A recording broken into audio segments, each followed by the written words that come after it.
Ladies and gentlemen, could you please rise for the entrance of the 2016 University of Saskatchewan graduates?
Would the graduates please turn and face the platform? Good afternoon, ladies and gentlemen, and welcome to Spring Convocation 2016. Would you please join our vocalist, Danielle Sanche, in the singing of O Canada, and then please remain standing for the invocation.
Creator God, as we gather here today to celebrate the academic achievements of the graduates of the College of Education, we give thanks. We give thanks for the freedom to live life with joy to the fullest. We give thanks for the gift of life, and we pray that we can respond to the call to be good stewards of the environment, good citizens of our planet, and good people to all we encounter. Let us be driven by the spirit of truth and goodness. We give thanks for the gift of education, for our classmates and our professors, and the gift of our place of higher learning. Our years at the University of Saskatchewan have challenged us to learn and to grow. As we move out into the world, let us be mindful teachers, thoughtful educators, self-reflective practitioners, and lifelong learners. We give thanks for our greatest gift, those who have supported us through our lives, our loved ones, our families and friends who encouraged us, believed in us, and were there for us in our times of need. We give them our love and our gratitude, those who join us here today, and those who couldn't be here but are present in our hearts. And we thank you for the promise of the future. As we move forward in life, may we have the strength to seek justice in a world that badly needs balance, compassion, and love. It's amazing to behold the limitless potential of our convocating students today. As so many struggle for the basic necessities of life, we need courageous teachers and leaders in our world to reach out to the needs of others to serve the common good. For all these we give thanks. And let us go forward to use our learning, our gifts and our talents to make our community and indeed our world a better place to be. Amen.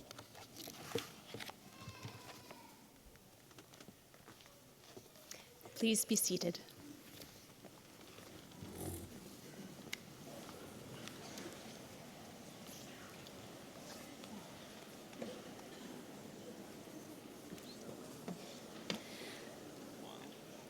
Once again, graduates and distinguished guests, welcome. I am Elizabeth Williamson. I'm the University Secretary, and I have the honor of introducing to you the members of the platform party that you see before you. So beginning with the front row on my left and your right. Russell Eisinger, Registrar and Director of Student Services. Patty McDougall, Vice Provost Teaching and Learning. Karen Chad, Vice President, Research. Elder Louise Half. Ernie Barber, Provost and Vice President, Academic. President Peter Stoichev. Chancellor Blaine Favel. Ray Ahenakew, today's honorary degree recipient. Candace Wasakase Lafferty, today's recipient of the President's Service Award. Michelle Pertula, Dean, College of Education. Grit McCreath, Honorary Ambassador, University of Saskatchewan. Vivian Ramsden, recipient of the award for Distinction in Community Engaged Teaching and Scholarship.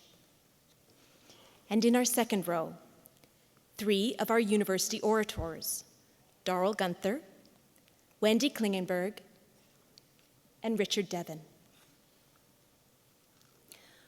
4 of our senators, Jeannie Alexander, Lori Eisinger, Jim Pulfer, and Nadia Prokopchuk. Wayne Evaniski, Past President, University of Saskatchewan Alumni Association. Murray Scarf, University of Saskatchewan Retirees Association. Kahan Fu, University of Saskatchewan Students' Union President. Shailza Sapal, Graduate Students Association, Vice President, Student Affairs. Dawn Willeen, Associate Dean, College of Education. And Trevor Crow, Associate Dean, College of Graduate Studies and Research. And behind them, and I would ask them to stand, members of the faculty of the University of Saskatchewan. Would you please join me in expressing to all of these faculty, administration, and members of our governing bodies our thanks for the work they have done by supporting, teaching, and encouraging our graduates.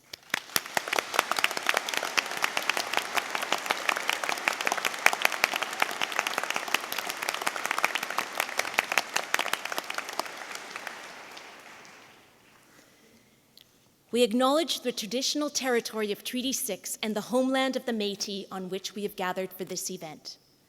We pay our respects to the First Nations and Métis ancestors of this place and reaffirm our relationship with one another. Please stand as you're able for the honor song.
Please be seated.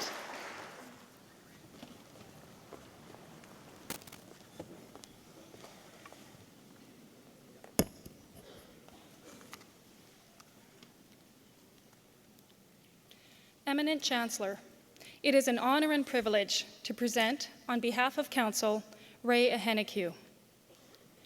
Having known about Mr. Ahenakew's legacy, I cannot think of a person who better exemplifies the characteristics inherent in the granting of such a degree, or who is a more worthy recipient of this honor.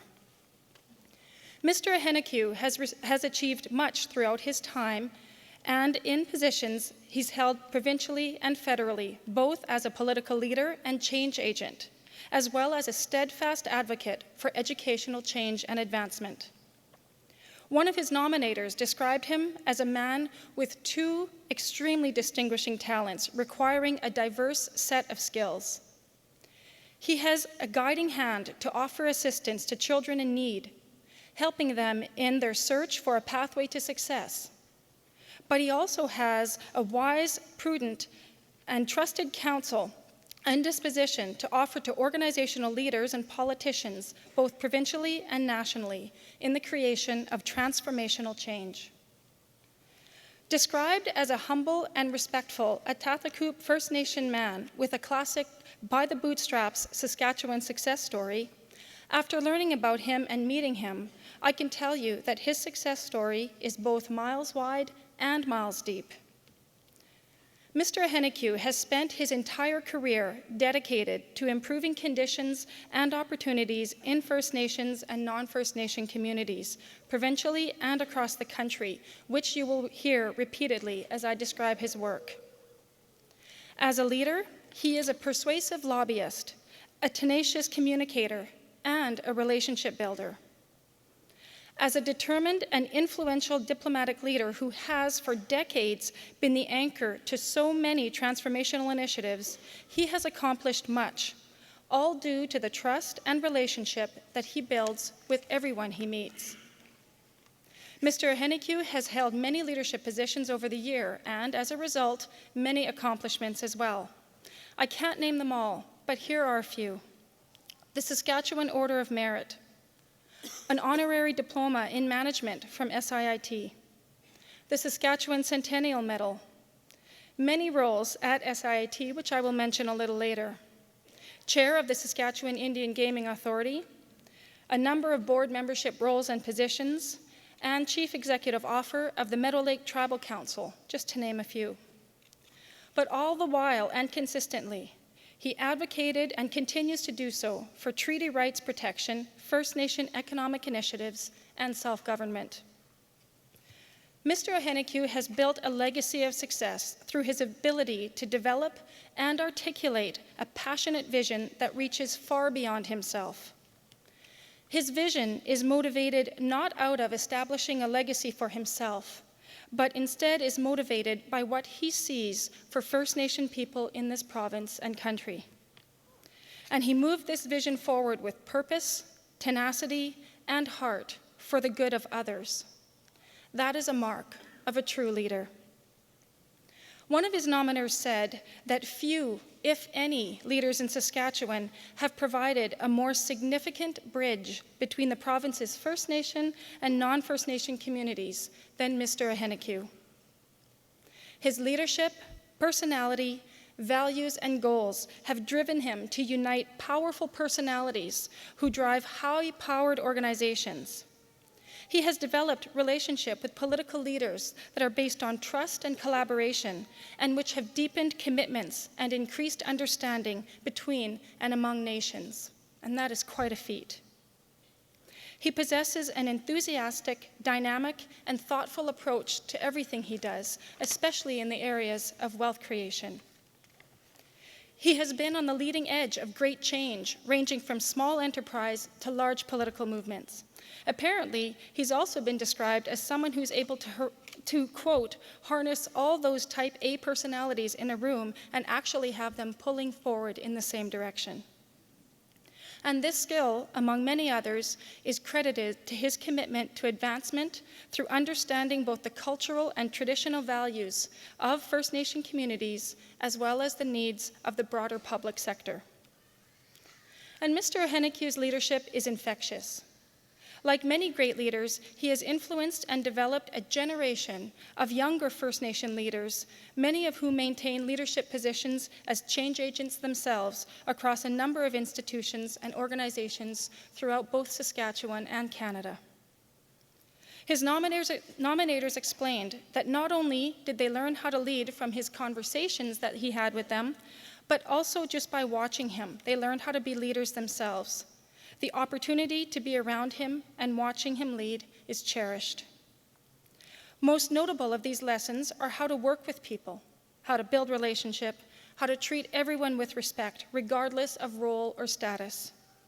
One nominator reported that Mr. Ahenakew is equally comfortable when he's having formal meetings with ministers and prime ministers as he is when he's having coffee with friends and acquaintances.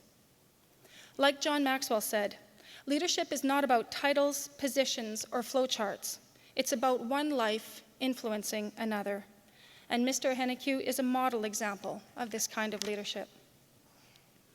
Although Mr. Ahenakew is an accomplished leader and transformational change agent through diplomatic negotiation, his greatest source of pride and perhaps his greatest legacy is in education and commitment to youth. He believes that education is the most powerful tool for the advancement of Aboriginal people, and that these advancements go far beyond First Nation people and communities. His leadership in education is principled. His nominators describe him. He believes in a hand up rather than a handout. He believes in second chances. He has the courage to lead change, to build confidence, to help people realize potential, and to invoke in others a sense of responsibility. He always looks out for youth, especially those who have been dealt a difficult handle in life. And he's determined to ensure that every First Nation youth has every opportunity to educate himself. I also read that he's an experienced and passionate hockey coach and that he has brought his teams to national championship levels. But foundational to everything that Mr. Ahenakew does is his belief that education is an essential investment, not a cost. And although he has a list of many educational accomplishments, letter after letter highlighted his instrumental work as SIIT President, CEO, and now Special Advisor in positioning the Saskatchewan Indian Institute of Technology as an expanded and successful post-educational institution. His skills, again, in working with people and building collaboration have cemented relationships between SIIT, the provincial government, and with industry. And because of his work, SIIT is a significant force in First Nation education with its high-quality programs, connections to the workforce, and commitment to the core value of First Nation people. Clearly, Mr. Ahenakew is an accomplished leader, respected by both First Nation and non-First Nation communities of Saskatchewan and Canada. As a pioneer in the advancement of First Nations as serious players in Saskatchewan's economic growth, as well as a steadfast advocate for the advancement of education and training in Saskatchewan, he is uniquely qualified to receive this University of Saskatchewan honorary degree. He has garnered the respect of so many. Mr. Ahenakew, one of your colleagues described you as the finest leader that they have ever had the privilege of working with. Eminent Chancellor, I present Ray Ahenakew, and I ask that you will confer on him the degree of Doctor of Laws, honoris causa. Ray, stand. You face me.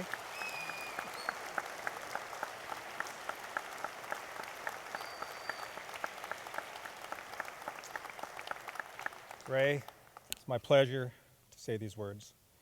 By virtue of the authority vested in me by the legislature of this province and with the consent of the council of this university, I admit you to the degree of Doctor of Laws, honoris causa, and invest you with all the powers, rights, privileges pertaining thereto. Congratulations, Dr. Ahenakew.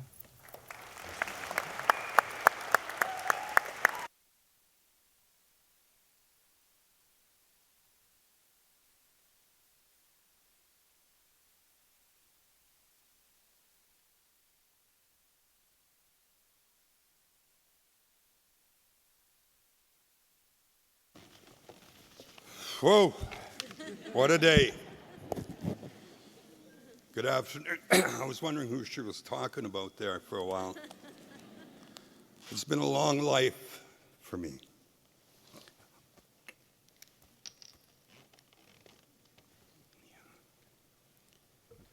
Yeah, it's good.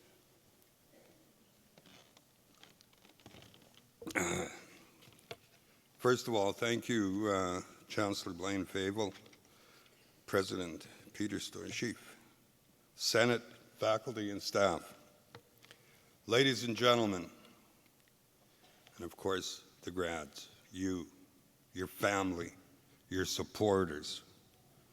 I acknowledge the hard work that you put in. It's a great honor for me to be a recipient of this degree which has been bestowed on me by the University of Saskatchewan. It's a loss for words for me, to be honest.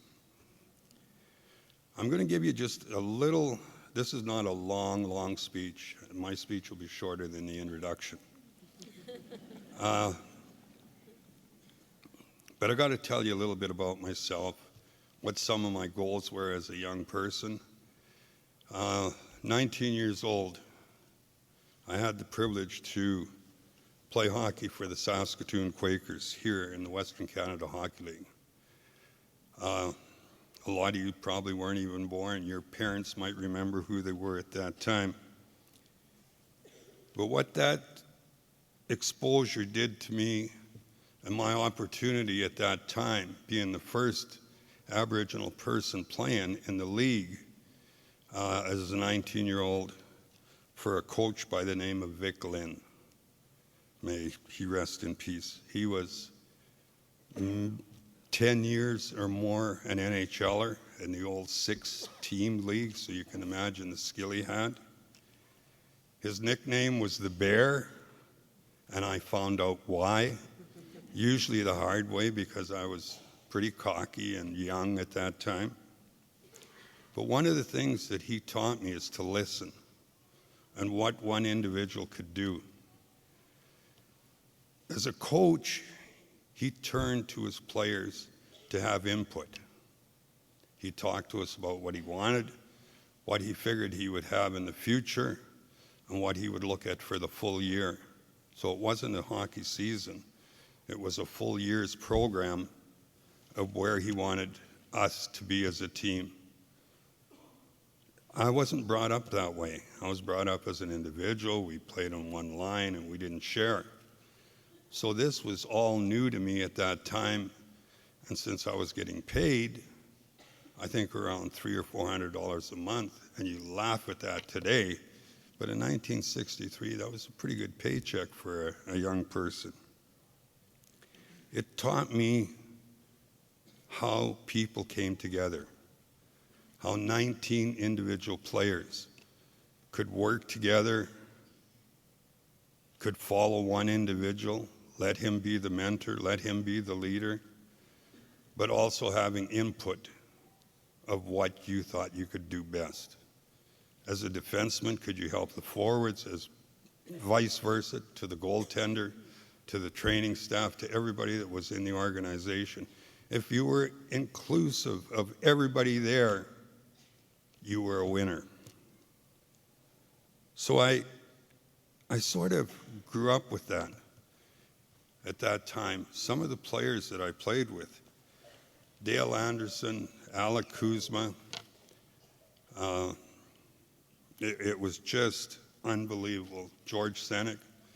And later in the end of that fiscal year, to my surprise, Fred Sasakum was another First Nation individual who was a good friend and to this day is still a good friend of mine.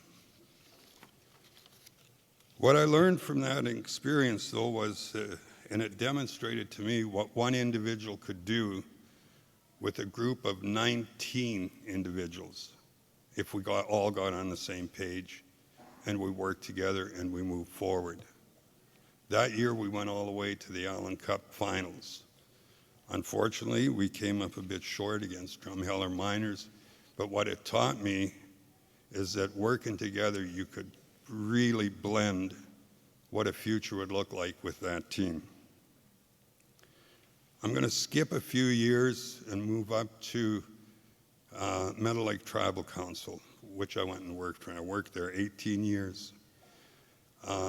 Between there and SIT were probably some of the best learning experiences I had in my life. When I moved to Meadow Lake, I met a man and worked with him, and the chancellor would know him very well, was a gentleman by the name of Fred Martel. He was a counselor, he was a chief, he was a tribal council leader, but more than all, he was a respected elder throughout the area. He had a vision that we could sit and talk for hours on, of what had to be done and where we wanted to move into the future, what the future looked like if we weren't reliant so much on government handouts to really satisfy the needs of what our First Nations were looking at that time. One of the things that really struck home with me is he really believed that he lived through the good times. And I always thought, that it doesn't make really sense that he's talking about the young age of good times and how he survived in the hard times. His idea of the hard times is when welfare became available to First Nation people. That took a lot of the desire away from our people at that time.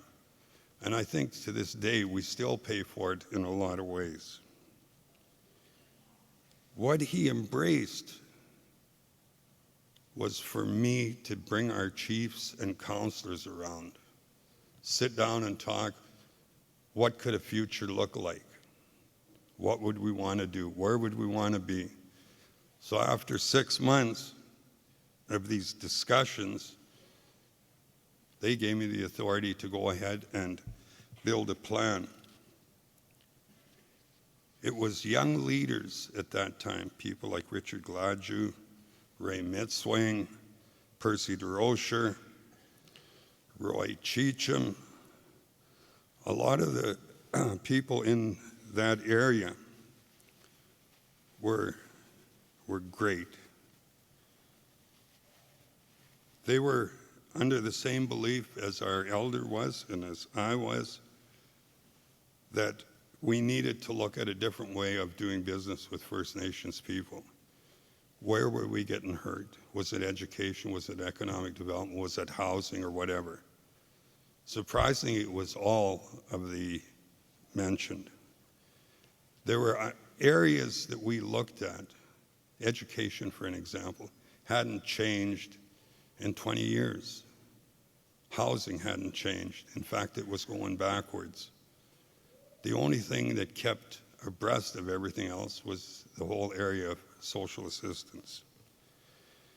And as he had said earlier on, that was not a way for our people to look at the future.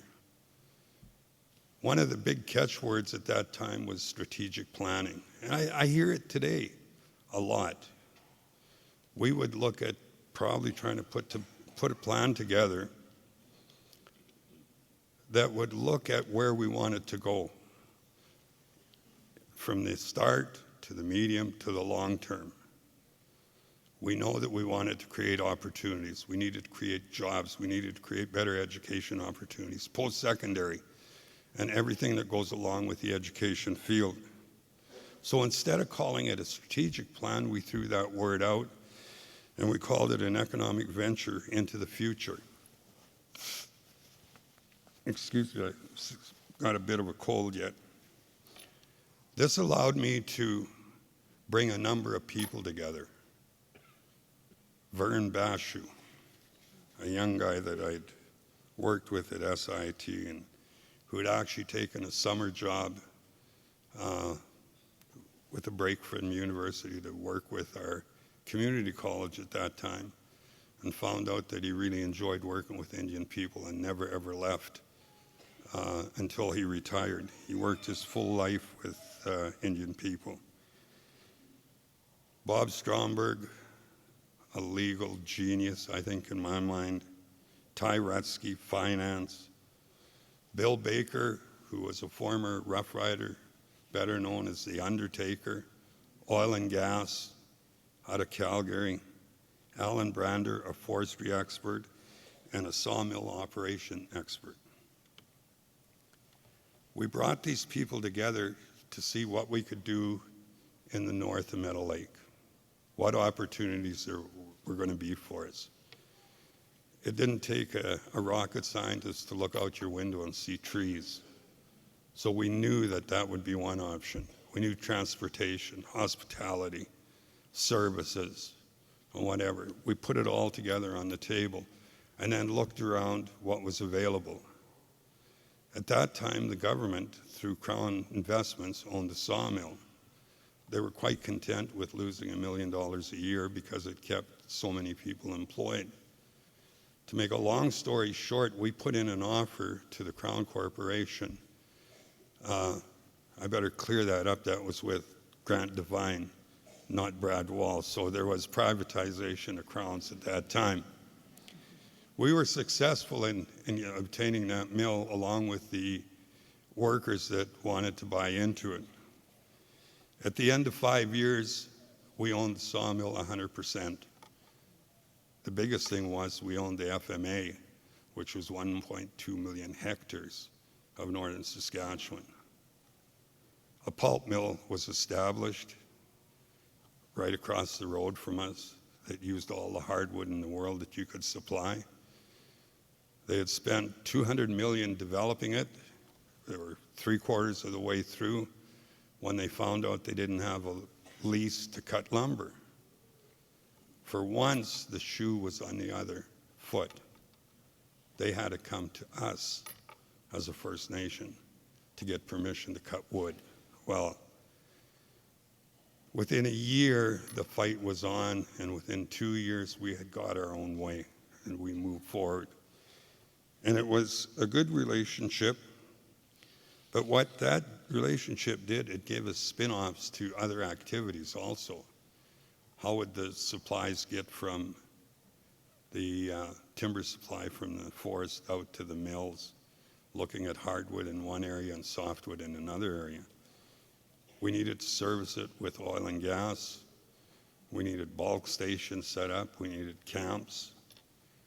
That's what we did as a tribal council. We reunited everybody together and looked at what profits were. We were starting to pay out dividends to our First Nations in excess of $500,000 a year from the operations.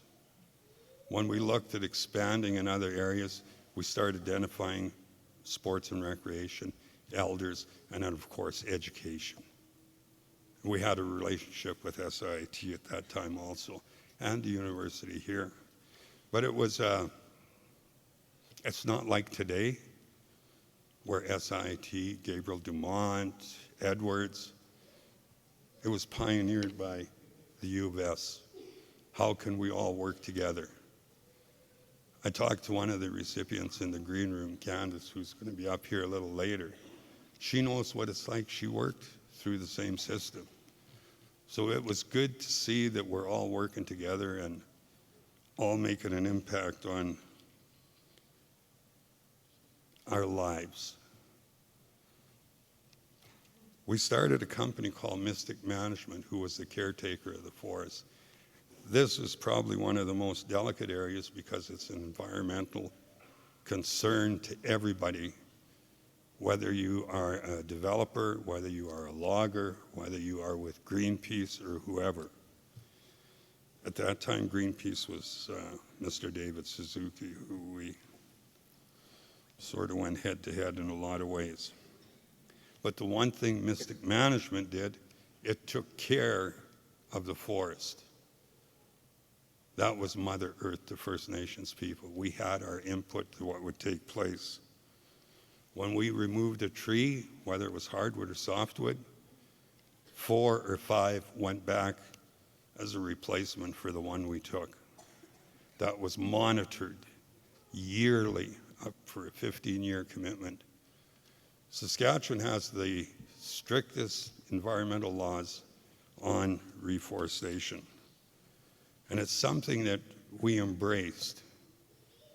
And the profits that we made in going out created in excess of 800 full-time employment opportunities, from the bush to the mill to trucking, where we would help the truckers out buy their own truck and be owner-operators. So we let them be the teachers of themselves. As I said, I was going to keep this fairly short because I can get long-winded and I get carried away carried away, but I want to thank everybody that's here today. I especially want to thank my family who are here, my friends. I just can't say enough of the people that have supported me, from people like Gail Dalkey, who's an office manager in Meadow, Sherry Krentz, who has been with me and talked to me and worked with me for, I hate to say it, 30-some years, but she'll get mad at that. I want to thank the drummers, Buffalo Boys, for the honor song. I want to thank the prayer that was also given early on. I want to wish the graduates all the best in the world. You're going to make a lot of friends. You probably have already, but you're going to make more in your field of education. Them friendships are going to last for life, the same as mine has. When I look back where I started, when a fellow by the name of Fred Sackmoose is still one of my closest friends to this day. So again, I want to thank the university for their commitment to First Nation education, for their commitment to looking at dealing with TRC and being a leader in that area. I thank you very much, and I wish everybody a great day and the best of life in the future. May the Great Spirit be with you all. Thank you.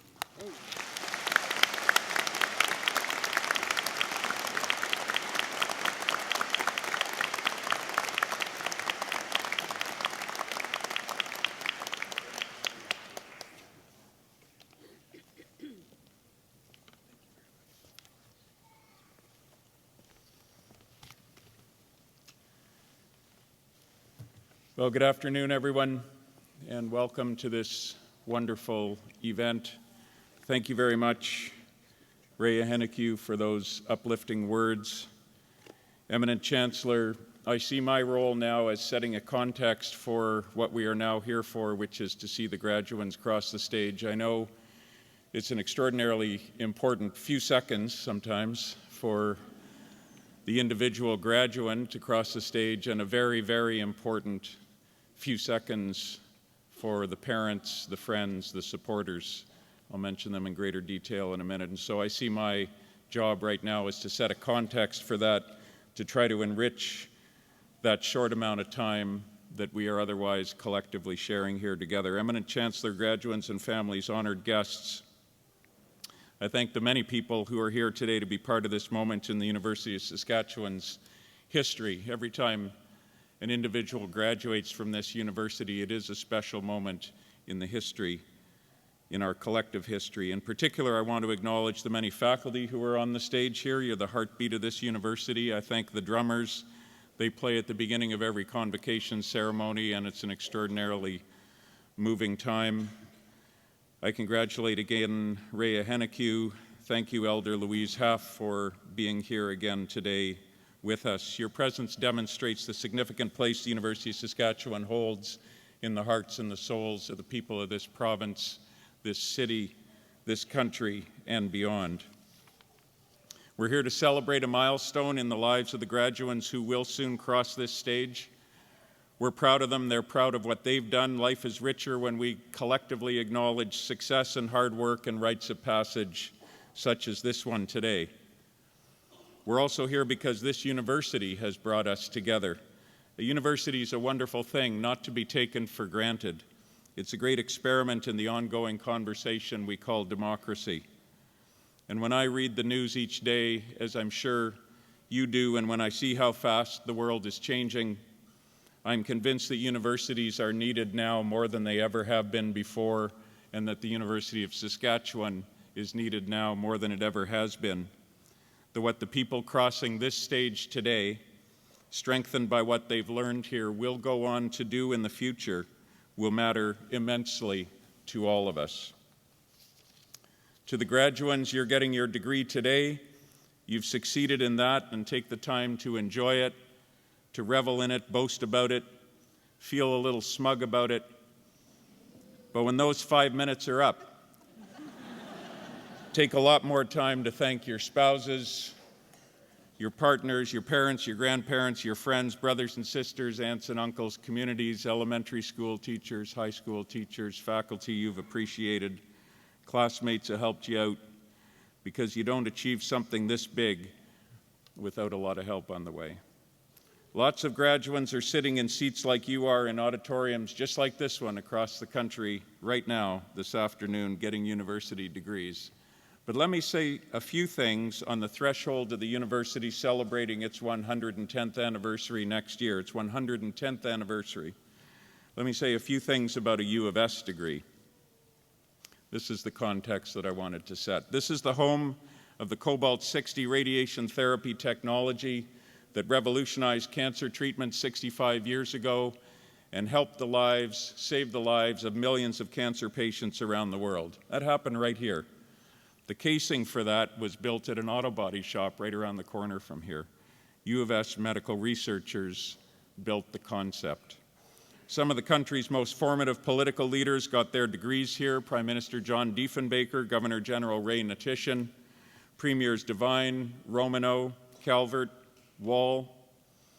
People who went on to win Nobel Prizes were here. Chemistry graduate student Henry Tobey and physics faculty member Gerhard Hertzberg. Both of them won the Nobel Prize in separate years in chemistry. Writers such as Sharon Butala, who wrote Perfection of the Morning, and three-time Governor General's Award winner Guy Vanderhaeghe were here. Actors like Kim Coates from Sons of Anarchy. Business leaders such as Brett Wilson and Murray Edwards. Aboriginal leaders such as Ray Ahenakew, like our Chancellor Blaine Fable, former chief of the FSIN, and Lester LaFond, a formidable influence on the development of the Aboriginal business community in this province. Influential people in our justice system were here, such as Medicare author and Supreme Court Justice Emmett Hall and Federal Chief Negotiator Tom Malloy. Athletes and coaches such as Diane Jones-Konahowski, Mike Babcock, Willie Desjardins, and Dave King. And at last week's YWCA Women of Distinction Awards banquet, 33 of the 55 nominees were from this university. We are seen as a research leader in the country, with Canada's only synchrotron, where we figured out, for instance, how to produce medical isotopes using high-energy X-rays from a particle accelerator rather than with a nuclear reactor. This is a huge national and international thing to be able to do, and there is enormous demand for these isotopes, due in part to the closure of the reactor in Chalk River. We've got one of the world's most advanced vaccine research facilities at Vito Intervac, and a cyclotron that will shortly be providing medical isotopes to Royal University Hospital, and that is a fitting homage to the cobalt-60 therapy work done here over half a century ago. Our Global Institute for Food Security will help feed a hungry world. Our Global Institute for Water Security will help us understand floods and droughts. Our humanities and fine arts will explore human expression and keep us interpreting. All of these things matter. All of these things will help make the world a better place. I want to say a little bit about the College of Education, since it is the graduates from that college whom we are celebrating today. The work of that college is centered on two main goals: delivering top-quality degree-granting programs and producing high-quality research for mobilization into academic and practitioner communities. It's extraordinarily important work in this day and age. Within this work, the college is steadfast in its commitment to Aboriginal education and ensuring that it maintains meaningful relationships with its partners to improving learning and service in pre-K-12 education and throughout Saskatchewan, both in provincial and First Nations communities. We have 17 colleges and schools at this university, and with that we have more disciplines than any university of our size in this country. This to me is a crucial feature of who we are, because although we don't know what the solutions are in the future to the challenges that we are faced with today, we do know this: that none of them is going to be solved by a single discipline, and none of them is going to be solved by a single person, but by many people bringing together many disciplines and working, as we've heard already today, working together. We're poised to help do that with faculty such as those on the stage today who are at the cutting edge of research, scholarly, and artistic work. For these reasons and more, and I wanted to set this context too for every graduate who crosses this stage, we're one of the top 15 research-intensive medical doctoral universities in this country. On his trip out here to take up the position as the first president of this university in 1908, Walter Murray wrote a letter to a friend of his in which he said, "We're building for centuries, and that's what we will continue to do, to be a leader in developing local solutions to global problems and to be producing the kinds of minds and expertise and excellent educational people that you will be seeing crossing the stage today." I don't say this to boast entirely, but to drive home that the degree you've worked hard to receive today has tremendous value. Many employers tell me that when they see an application from a U of S grad, it gets noticed because the quality of the university is so high and because of its graduates' work ethic that's part of our prairie roots. And also because you haven't just learned a particular area of study, you've learned how to be adaptive in your thinking, to be resilient, to be able someday to solve problems we can't even foresee today. You've learned about excellence, and as I like to think of it, excellence is a transferable skill. And like anything that has tremendous value, it carries with it a great responsibility. In the end, most people in this world can only dream of getting to where you are today. Educated, well-read, supported, self-reliant, networked, plugged in. This is not to say that you won't be facing huge challenges and that we won't together be facing huge challenges, but you've worked hard and others have helped you to get to a point where you can now do, and it's useful to ask this question, what? A few thoughts on that. You didn't get here by following what everyone else did, agreeing with everything they said, doing everything they asked, taking the road of least resistance. You weren't here doing all this just to absorb received wisdom. You've done all this work to find your own voice, not to mimic someone else's, and trust yourself now to sing with it. Also, you got here by taking risks, by failing at some things, maybe failing at many things. Even going to university at all was a risk. You didn't do all this work so that you'll live a failure-free life. You've done all this work so that your future failures will be for more important causes, and so that your successes will have more important impacts. And finally, you came here with at least some slight thought in the back of your mind that a university degree will get you a job and a steady income. It's true the chances are a lot higher that you will have those things with a degree than without one, but I've always liked this sentence from a book by Chris Hedges. It's called The Empire of Illusion.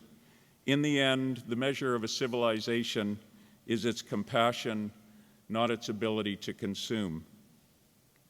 And the compassion is not just for others, it's also for yourself. Help out those with less than you've now got, and take it easy on yourself while you're at it. The two go hand in hand, it turns out. So in the end, what's all this that you're achieving today about? Only you can actually answer that for yourself, but part of it is about being able to contribute to your community, to this province, to this country. They need people with degrees in education to help build a more sustainable world, a more equitable world, a world with the courage to embrace diversity, not build a wall against it, a country that responds to the Truth and Reconciliation Commission's calls to action. We had Justice, now Senator Murray Sinclair, here in the fall for a national forum on reconciliation, co-chaired by our wonderful Chancellor Blaine Fable.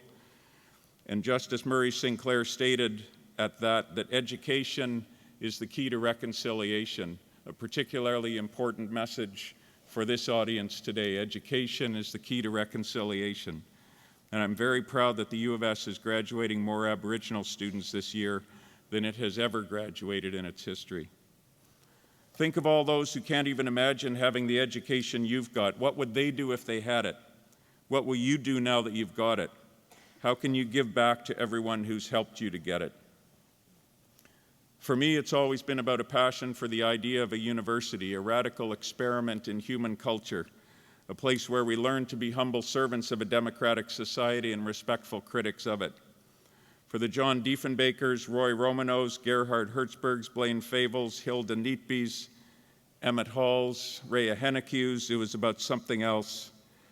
None of them knew exactly where they were headed. You can't know because the world changes too fast, but they knew to listen for some passion to follow, and that became an endless journey. For you, it will be something else. It doesn't matter exactly what it is, just that you're passionate about it and that you use it for good. It's now time for the graduands to cross the stage. It is your moment, the moment of all your supporters as well. So this has been a long way of saying congratulations to all of you today and to all of those who helped you. And to the families and friends here today, you can be proud that your sons or daughters or friends will not only succeed in their careers, but will contribute to Canada in the world. Congratulations.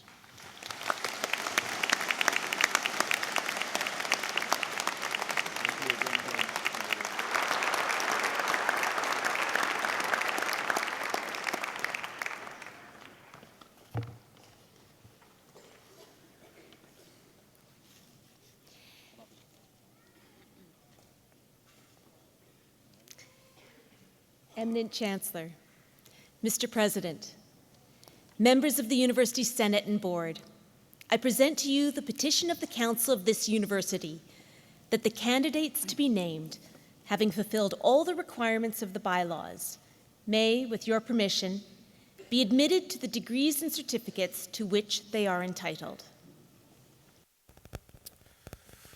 By virtue of the authority vested in me by the legislature of this province, and with the consent of the Council of this university, I consent to admit you to the degrees and certificates to which you are entitled, and to vest you with all the powers, rights, and privileges pertaining thereto.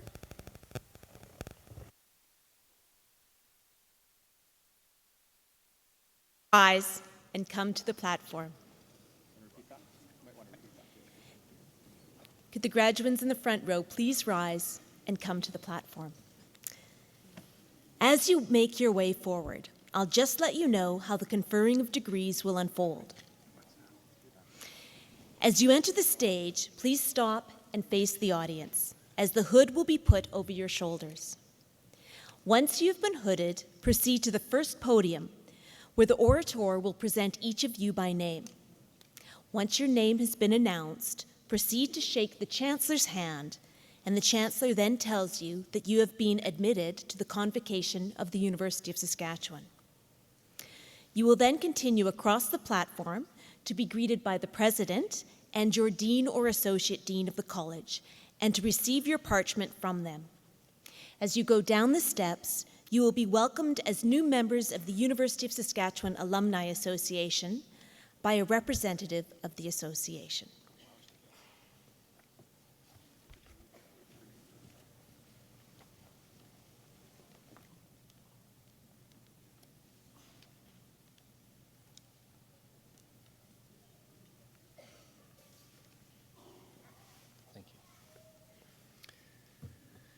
Eminent Chancellor, on behalf of the faculty of the College of Education, I present to you these scholars and ask that you will confer on them the certificate in teaching English as a second language.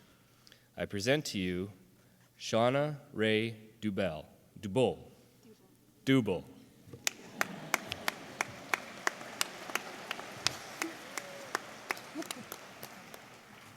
I have that one. Pratima Nanda. Thank you. Erin Krista Vandenberg.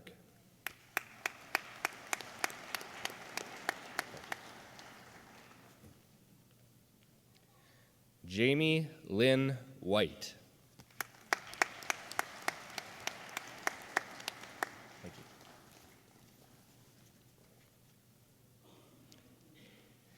Eminent Chancellor, on behalf of the faculty of the College of Education, I present to you these scholars and ask that you will confer on them the degree of Bachelor of Education.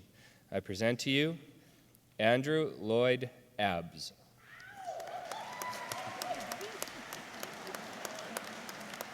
Thank you.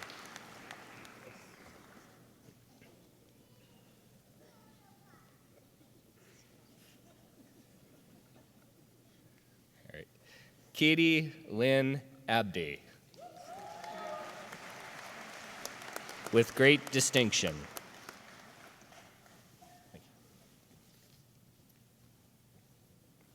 Alicia Courtney Alchin.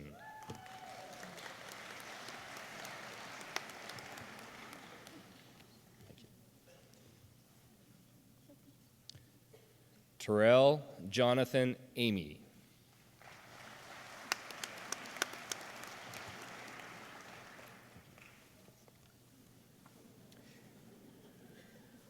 Haley Elizabeth Anderson.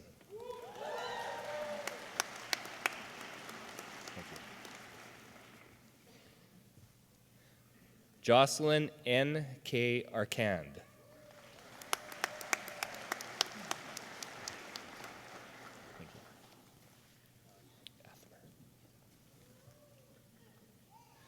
Rebecca Lee Athmer, with distinction.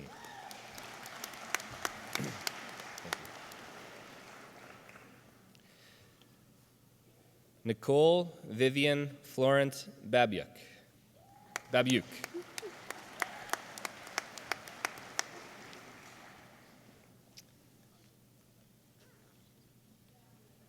Zachary Miles Barnes.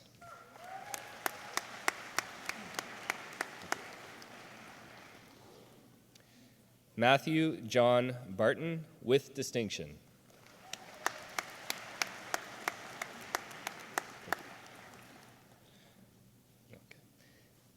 Paige Alicia Boats.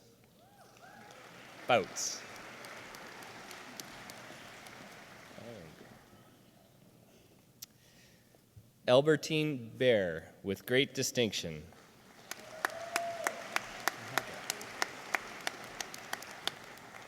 Beauchamp. Joshua Cody Beauchamp, with distinction.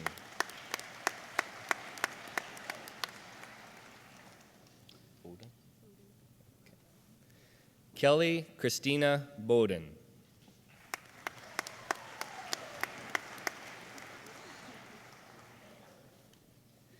Ebony Nicole Becker, with distinction.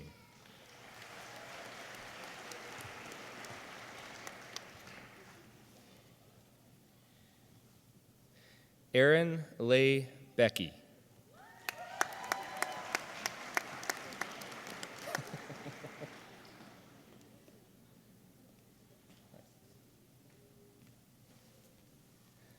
Kurt Jacob Bergsma.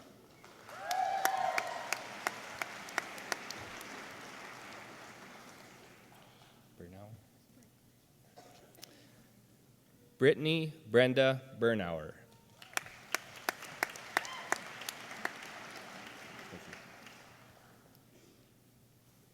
Abigail Josephine Blackbird.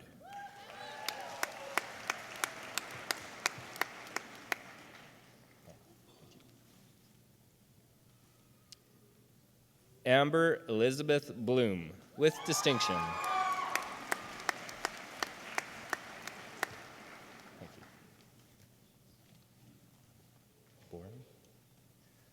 Jessica Lynn Boren, with great distinction.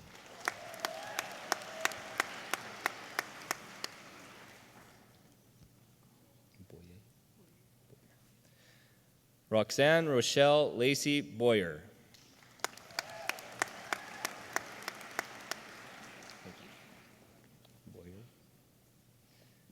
Terrence E. R. Boyer.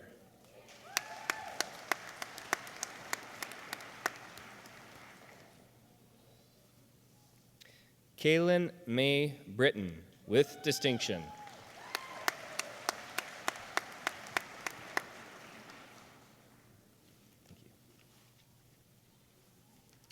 Jessica Raylene Brown, with great distinction.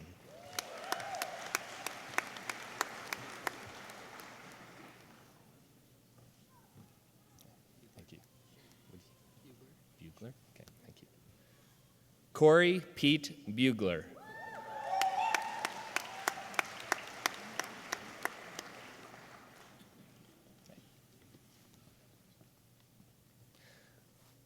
Lloyd Douglas Bullerwell.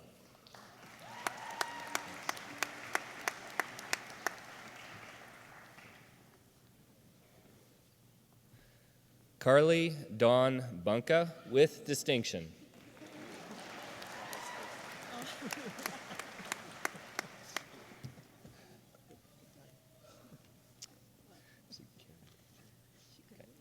Jordan Justin Carrier.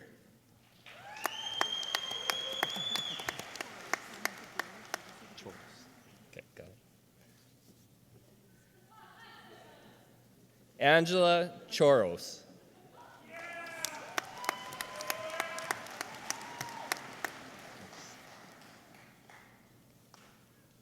Leighton Keene Chiverton.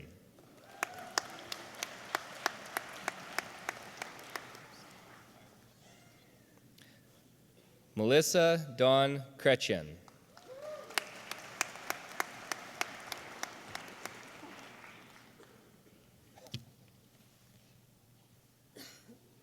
Monica Ann Christensen with distinction.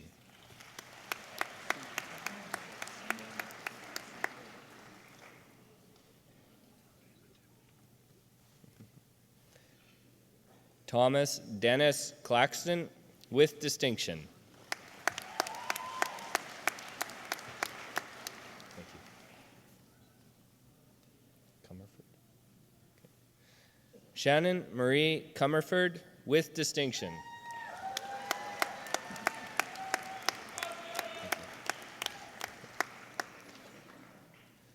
Ryan Thomas Cox.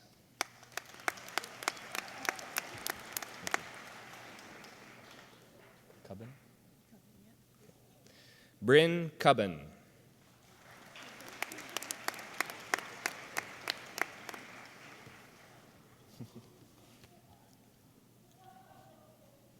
Caitlin, that's Caitlin Dawn Dale.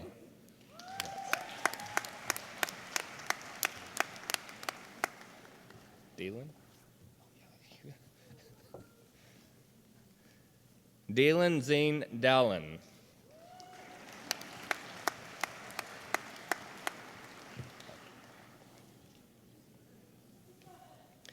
Sarah Valerie Lynn Davies with distinction.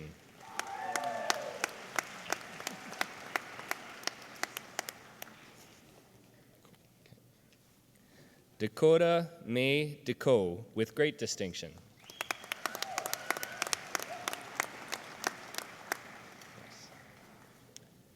Mitchell Devon Derkash with distinction.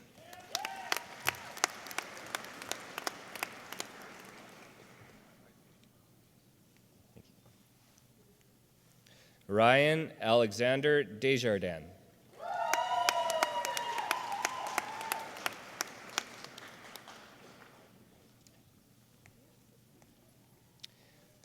Jocelyn Danae Desjardins.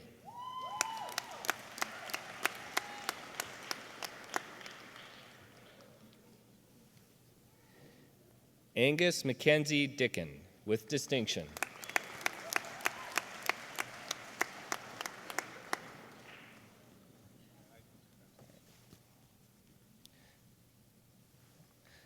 Carly Ray Dybel.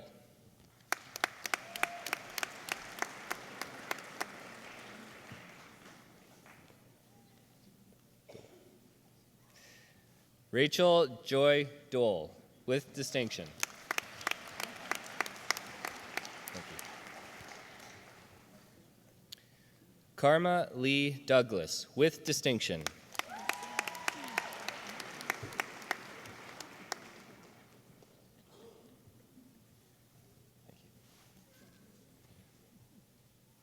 Keisha Elise Drever.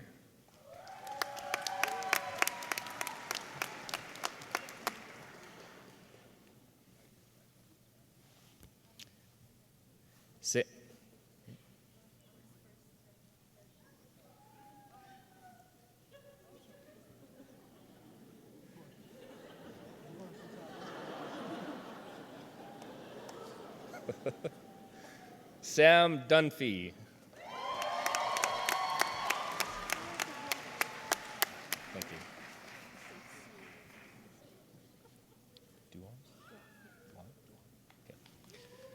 Michelle Duong.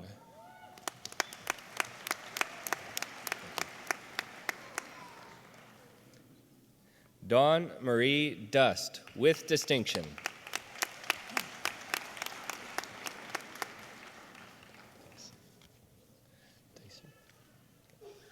Caitlin Jean Dicer, with great distinction.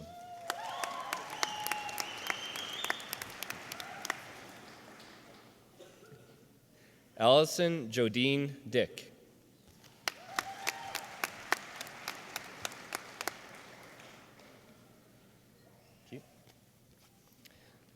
Joel David Dick, with distinction.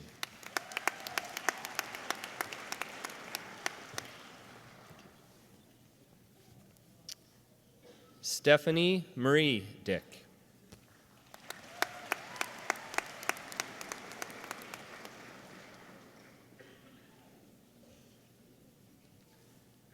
Shelby Nicole Elliott, with distinction.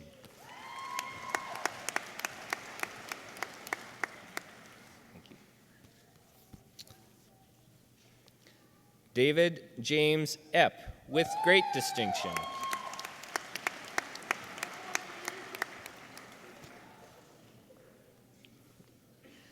J.C. Elizabeth Eyre.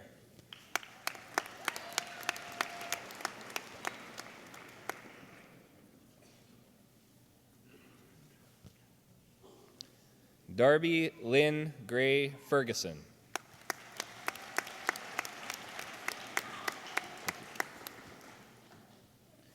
Jamie Caitlin Ferguson.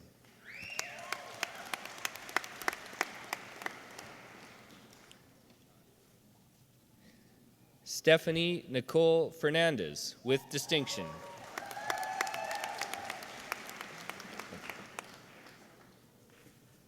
Dylan Lee Flash.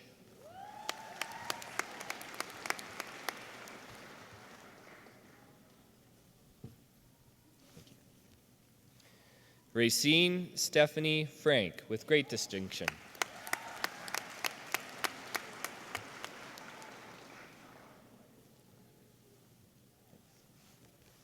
Kayleen Rebecca Franson.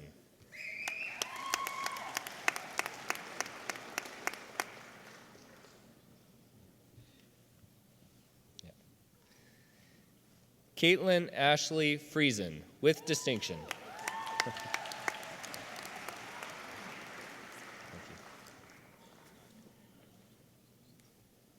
Tessa Iva Fry, with distinction.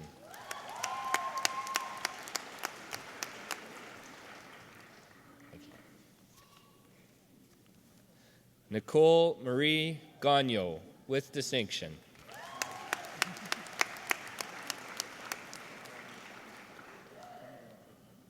Yeah. Thank you.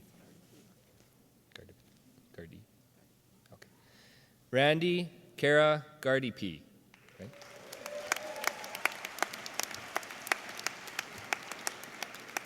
Thank you. Sure. Okay. Trenton Joseph Alphonse Gervais.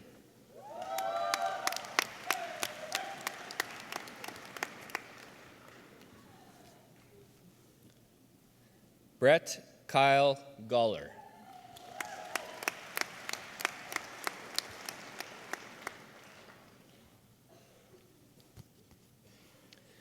Charmaine Michelle Gonzalez.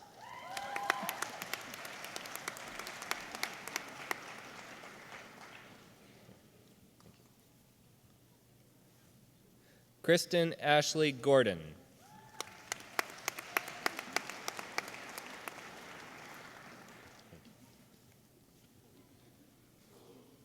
Catherine Maria Monique Goyette.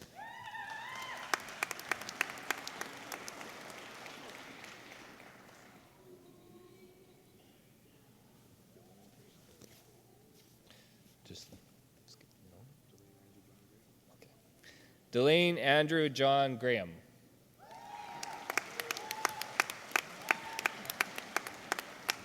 Thank you. Chanel Celia Graham.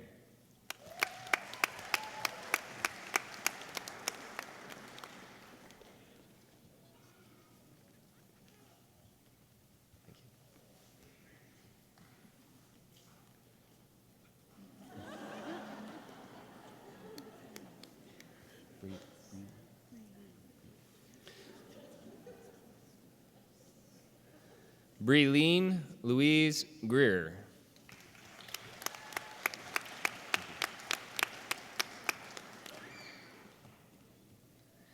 Jessica Marie Gunn.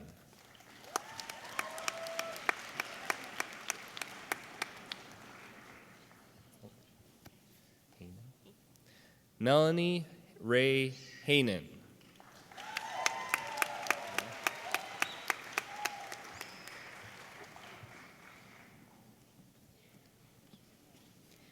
Amanda Kathleen Hansen.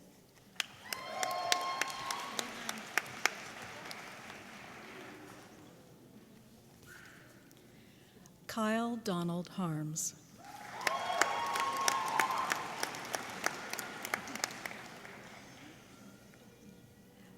Kathleen Rosemarie Haynes.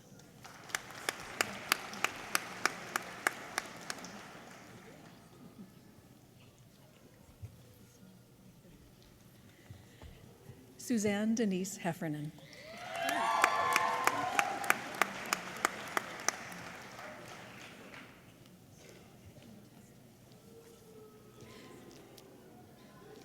Victoria Dawn Hebert.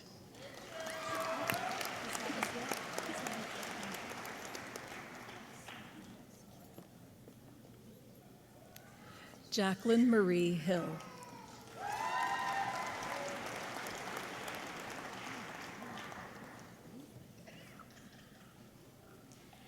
Kayla Lynn Hnatyuk Manovich.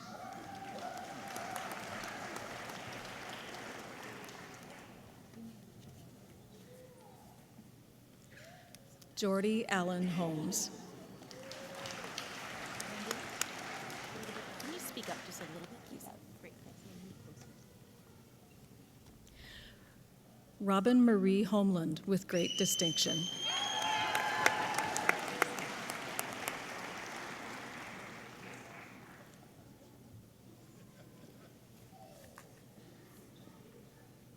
Chelsea Nicole Huron.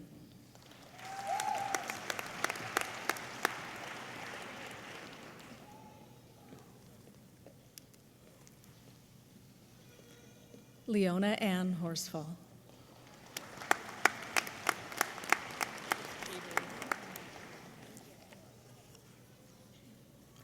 Cabry Nicole Howard.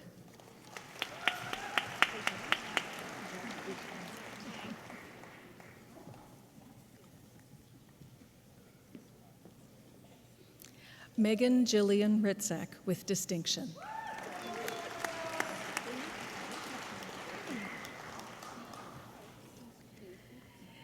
Keisha Brianne Husley.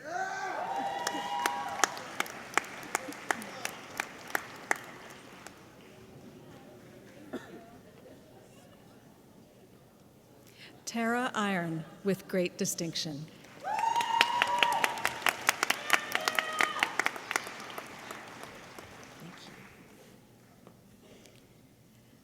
Lisa Marie Jago.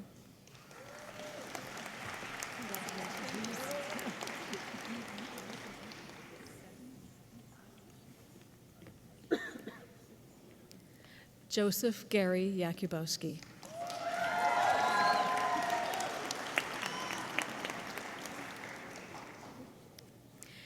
Chelsea Danielle Jellison with distinction.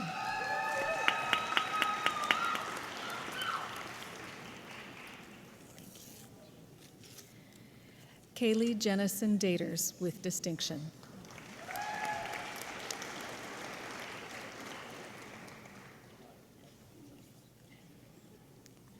Heidi Marie Johansson.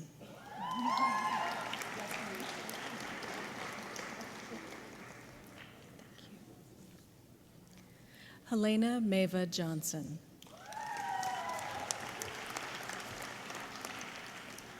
Thank you.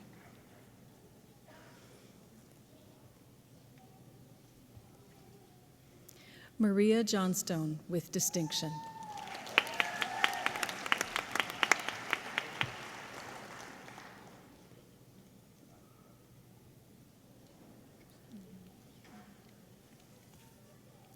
Courtney Dawn Carey.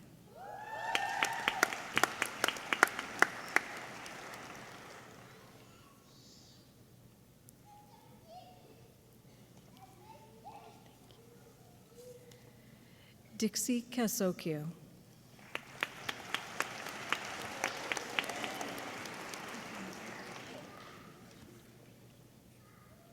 Chanel Cavalinas.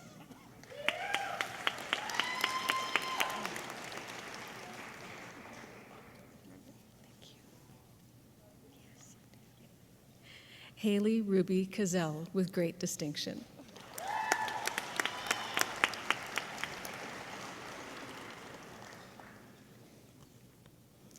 Stephanie Ann Kemp.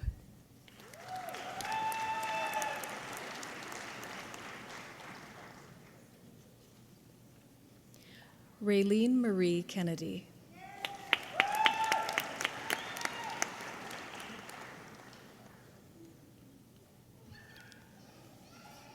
Jennifer Irene Kimball.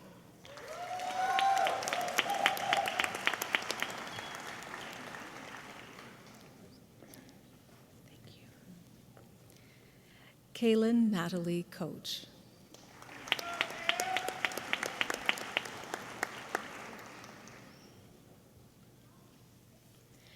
Brittany Erin Kraus.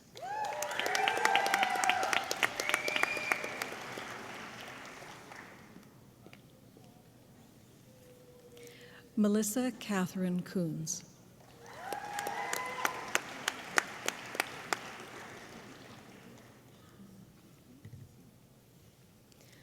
Scott Robert Kurtz with great distinction.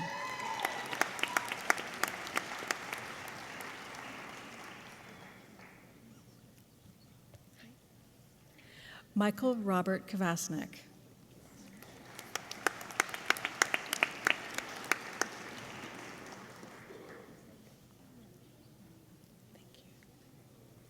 Justin La.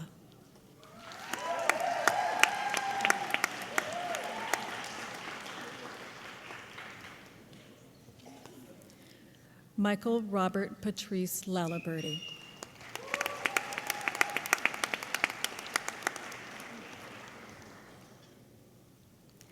Ashley Yvonne Lang.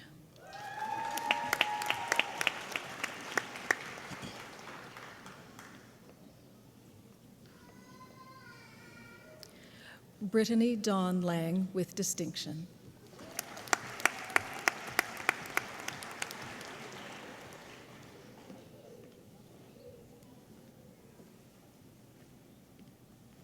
Lisa Marie Langan with distinction.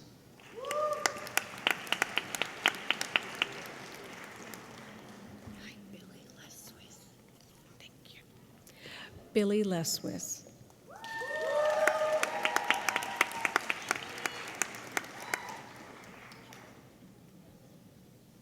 Thank you. Sheila Ledoux.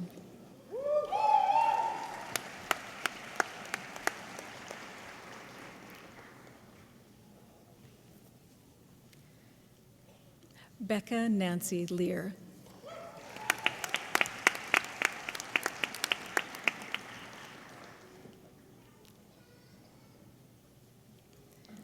Raina Leniak.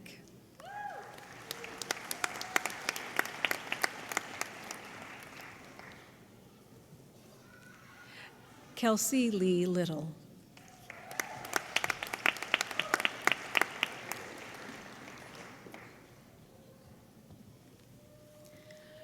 Kristen Haley Loberg.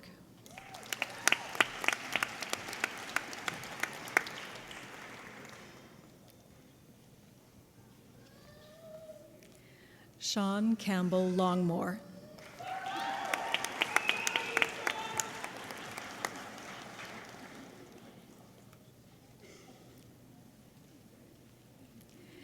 Leanne Marie Lonson.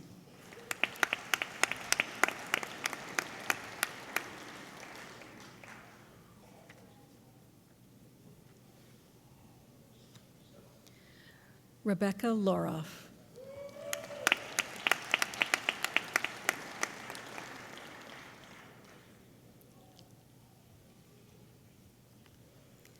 Jamie Marie Lowe.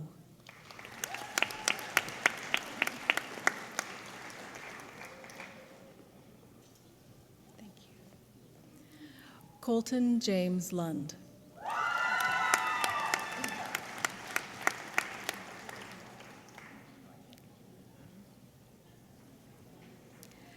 Jessica Tylen Mans.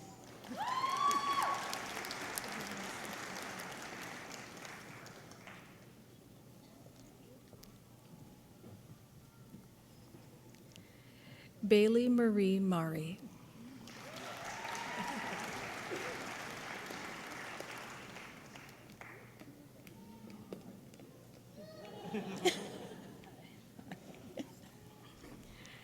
Kendall Ann Marr with distinction.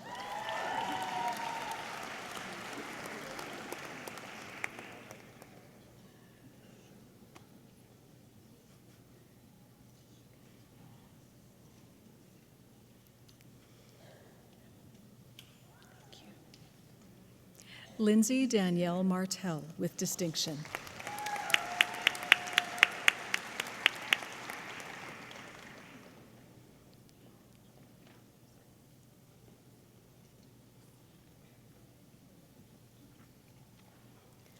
Caitlin Martell.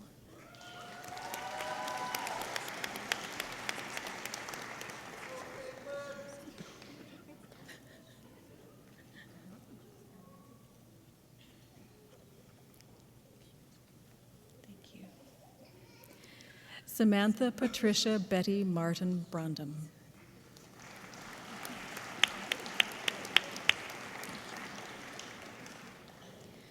Sabrina Wendy Joyce McCubbing.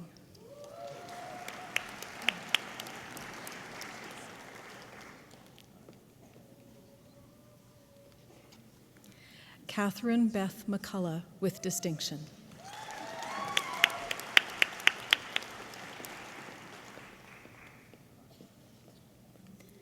Sarah Verna Irene McMahon.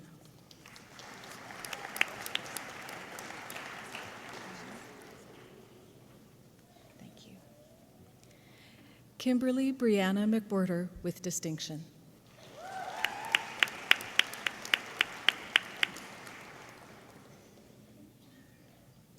Courtney Marie McIlick.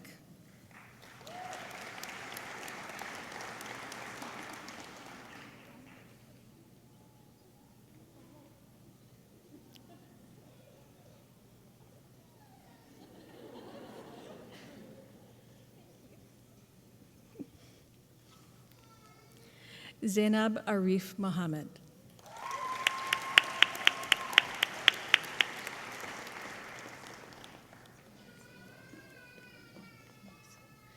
Taylor Marie Moyson with distinction.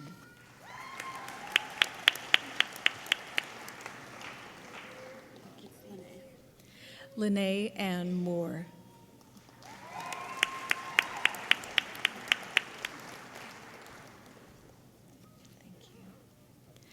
Melissa Ann Marie Morrison.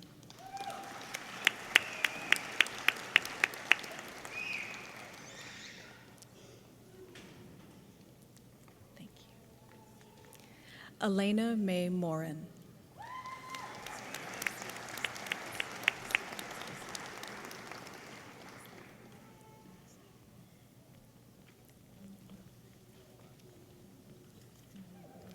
Willard Stephen Morin.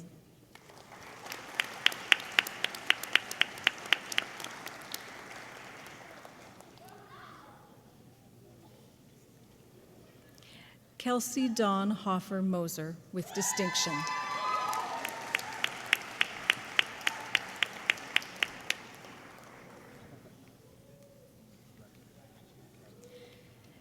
Samuel Maurice Motier with distinction.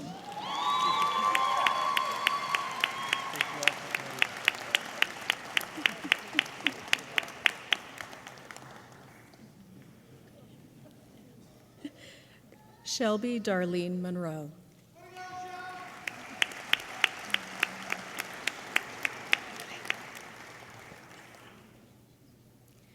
Judy Rose Nadamagan.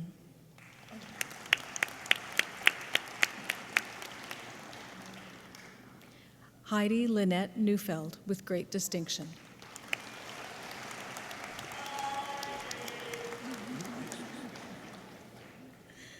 Hannah Marie Nicholson with distinction.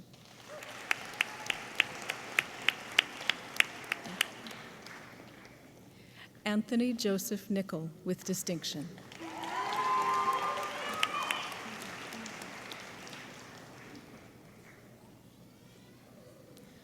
Christina Linnea Ofsty with distinction.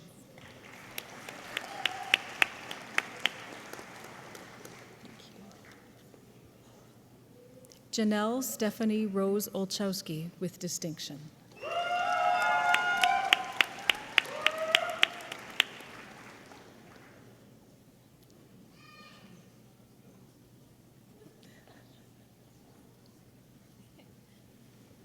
Thank you. Robin Connie Irene Olson.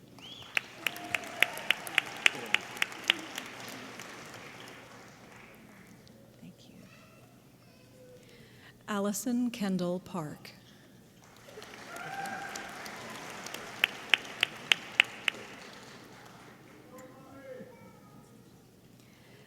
Dana Michael Paul.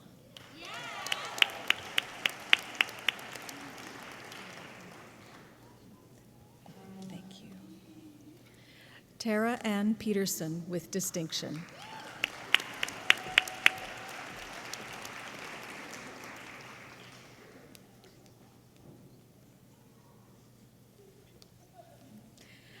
Feather Caitlin Piwapaskonias.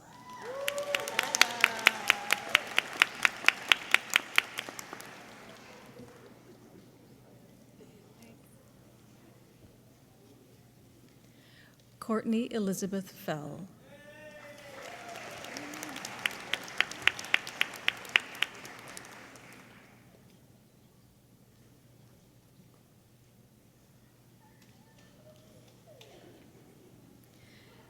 Kimberly Teresa Picard.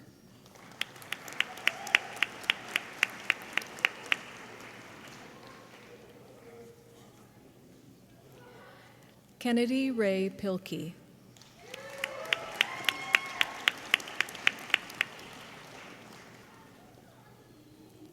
Chanel Lynn Platt with distinction.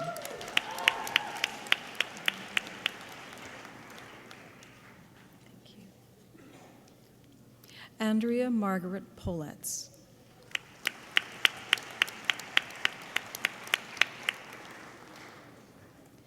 Ariel Ray Popnick.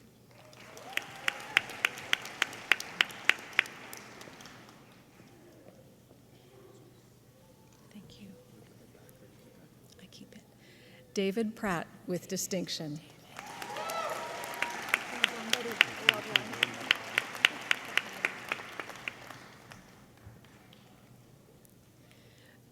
Joshua M. Prile.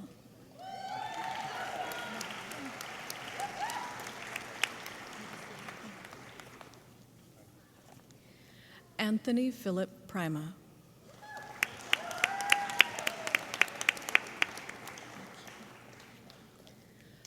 Laura Pullis.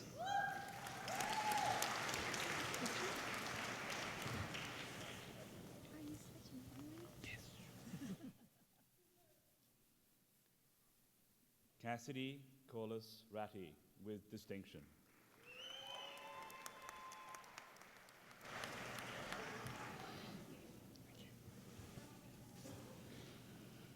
Corey Raymond Reddle.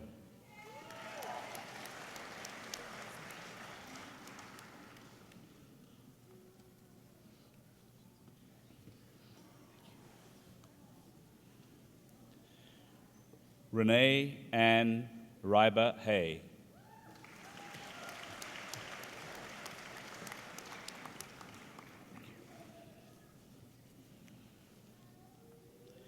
Dayton Lane Reimer with distinction.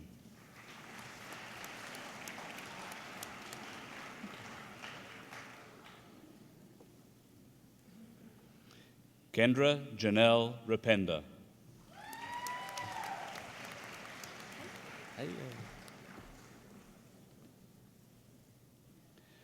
Danae Francis Richards.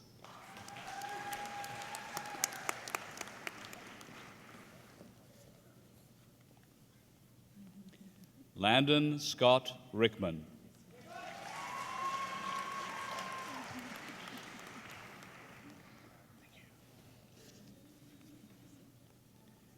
Jeremy John Rigby.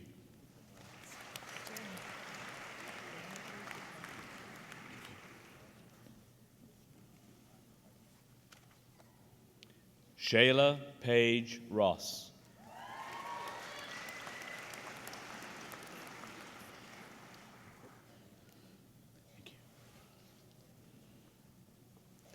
Dustin Dwight Rule.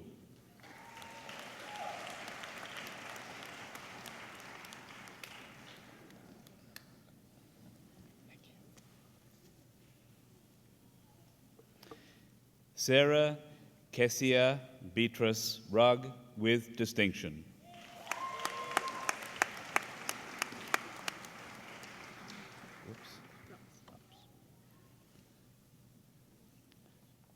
Jordan Lee Rups.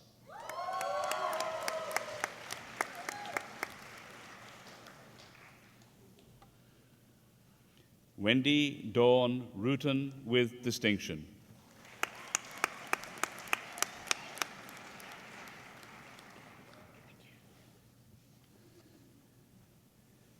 Azmina Fatmak Hanu Sajan.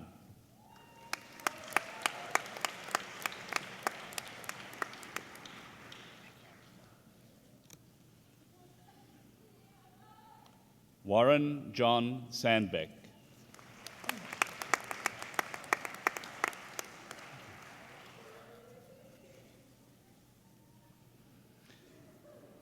Kayla Marie Sanderson.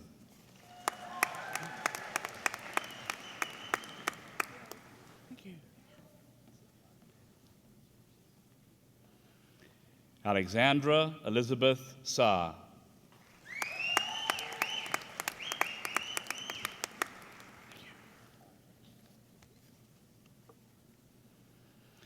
Matthew Todd Schmidt with distinction.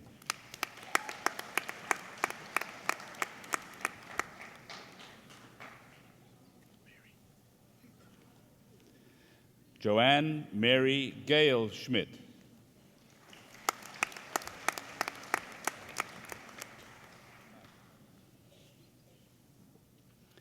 Sarah Ann Elizabeth Sargent.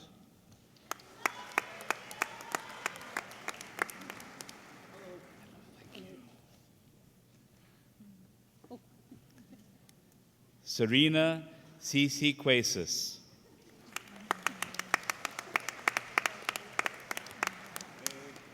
I'm doing well, thank you. Good. Mitchell Charles Sepke.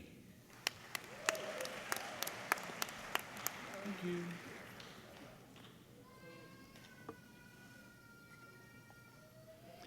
Erica Mary Shervin.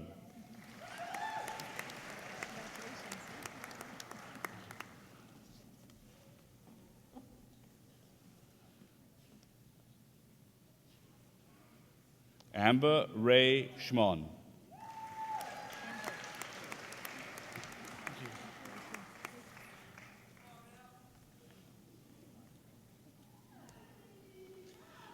Thomas Shockey.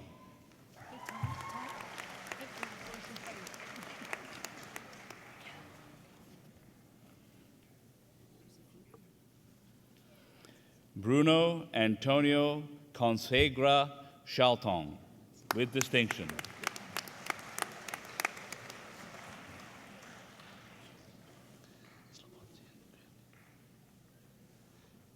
Brett John Slobodzian.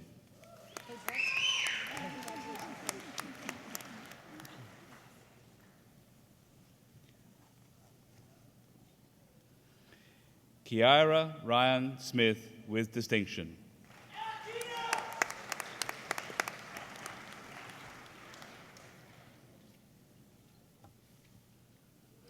Larissa Teeny Snyder with distinction.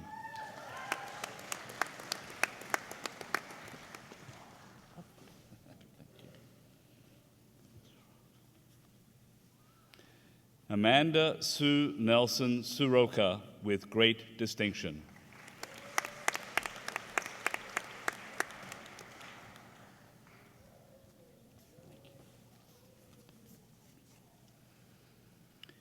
Shayna Emily Nicole Southern.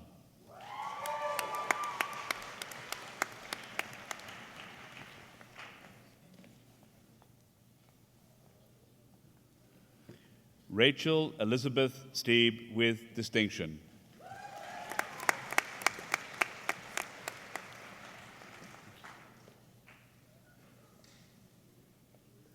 Rebecca Jane Steeb with distinction.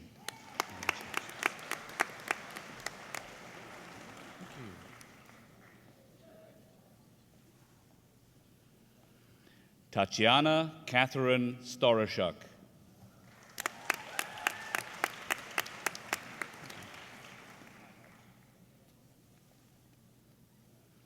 Christine Marie Straub.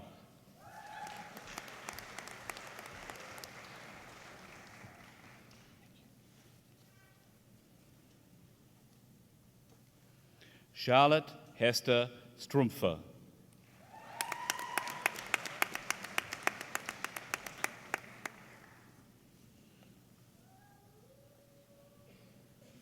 Chelsea Jalissa Sundby.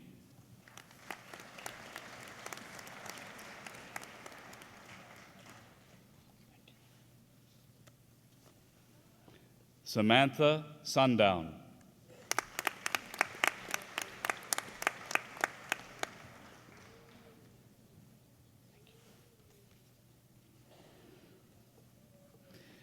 Silka Catherine Swenkerson.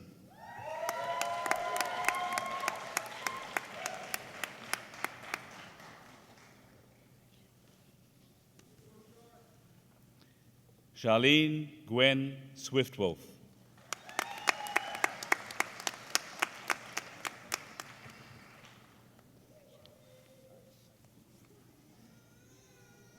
Cecilia Ann Swiftwolf.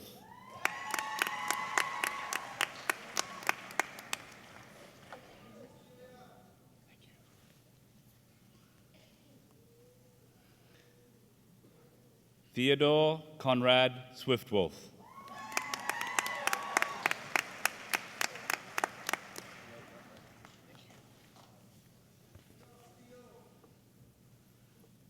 Jillian Noel Tanaski.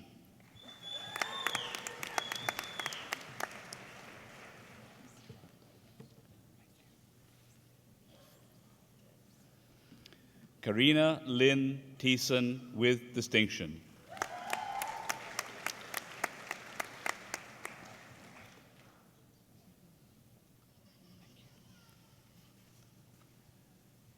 Rhonda Faith Thomas.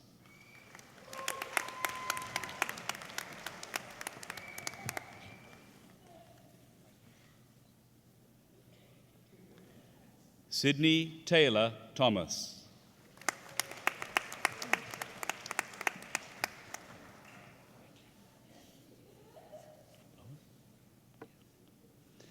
Vanessa Lois Thompson.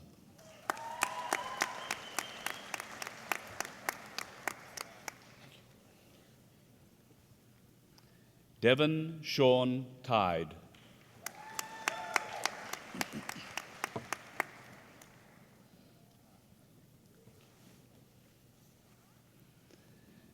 Amanda Denise Tim with distinction.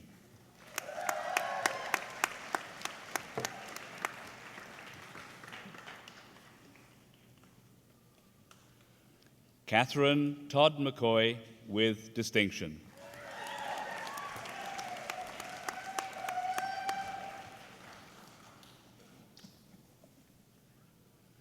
Braden Michael Treitz.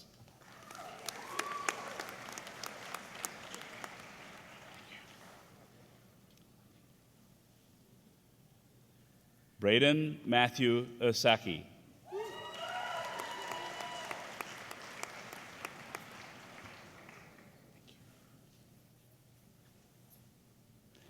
Madison Leanne Vanderpost.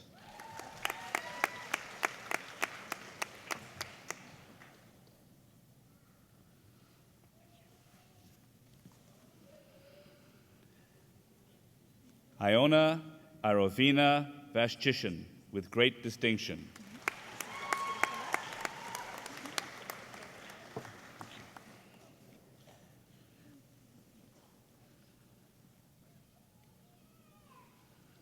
Christian James Verma.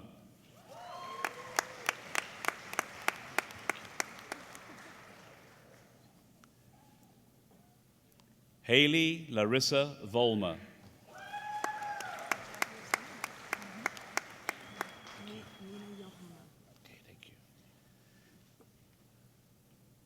Mina Johanna von Staden Hodges.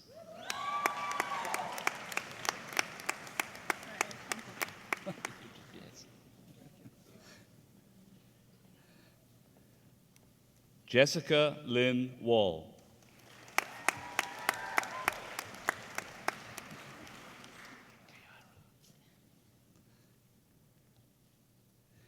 Kaira Lynn Wallace.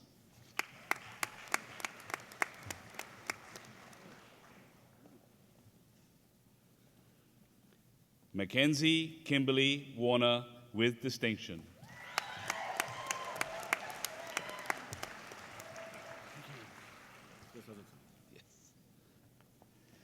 Matthew Charles Waterman.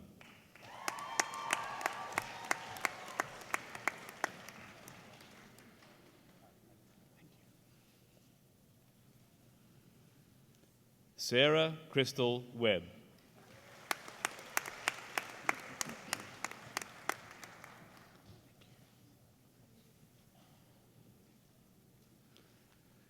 Barbara Ann Wetlaufer with distinction.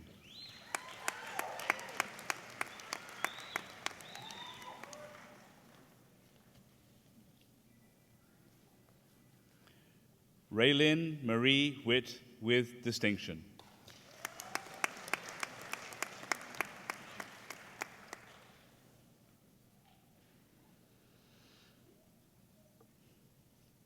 Bradley James Wickett.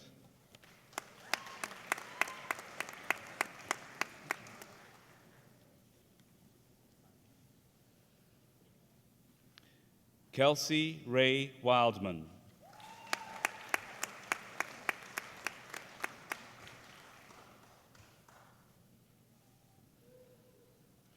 Logan Paul Wilk.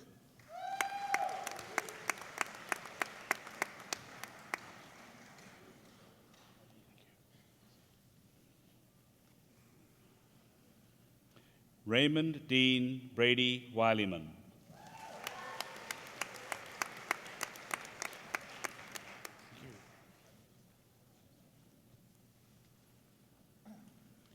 Michael Leon Winkle.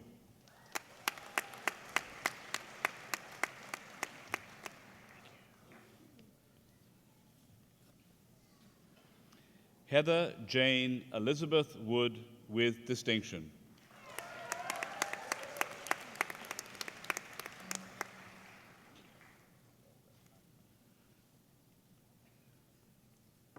Samantha Brianne Wooden.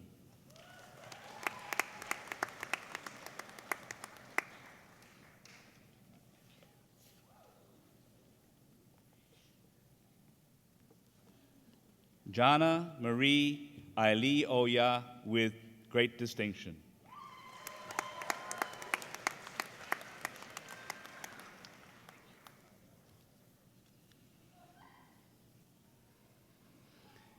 Kayla Ray Usick.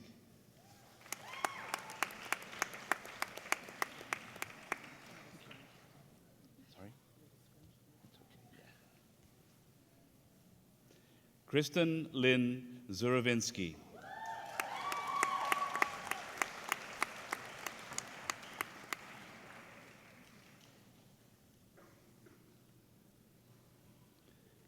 Eminent Chancellor, on behalf of the faculty of the College of Education, I present to you these scholars and ask that you will confer on them the combined degree of Bachelor of Education and Bachelor of Music in Music Education. I present to you Krista Augustina Brost.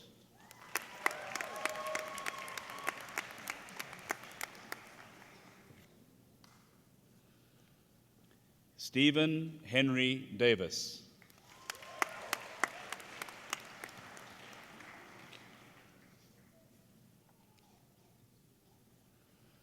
Rebecca Joelle Gay.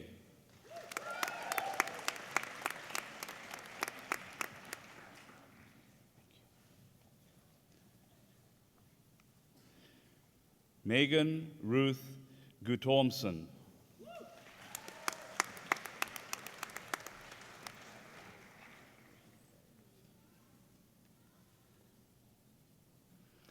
Amy Lynn Klippenstein with great distinction.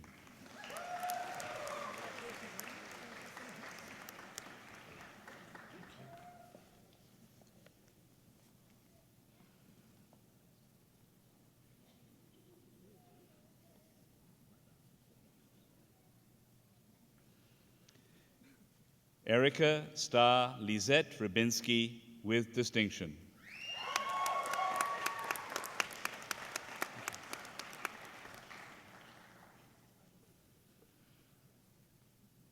Gillian Maria Alford Weens with distinction.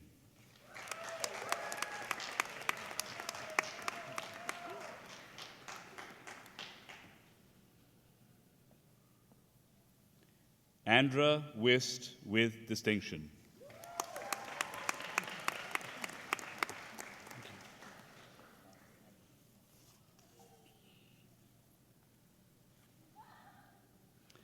Eminent Chancellor, on behalf of the faculty of the College of Education, I present to you these scholars and ask that you will confer on them the post-degree certificate in education, special education.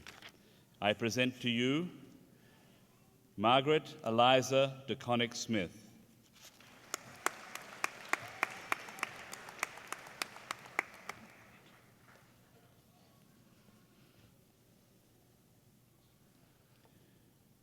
Judy Gale Eninu.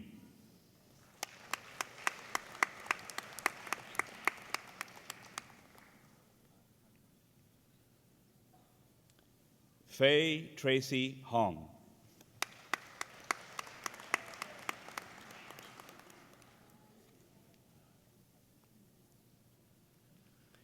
Tracy Lee Morrison Johnson.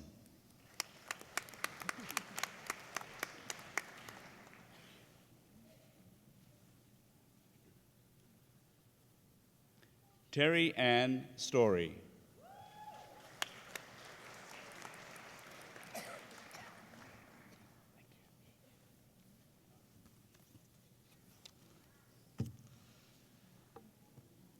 Eminent Chancellor, on behalf of the Faculty of Graduate Studies and Research, I present to you these scholars from the College of Education and ask that you will confer on them the degree of Master of Education.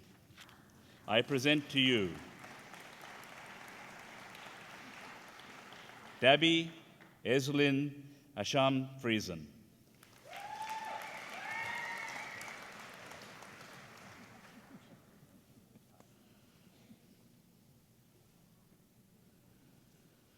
Melanie Dawn Bevan.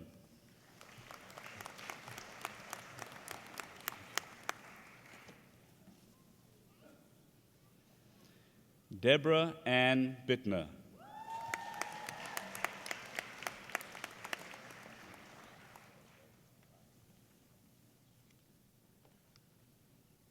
Matthew Dale Bodnachuk.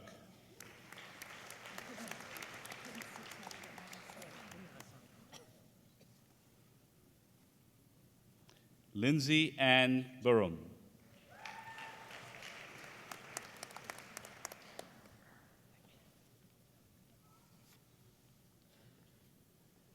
Chantal Dawn Diebert.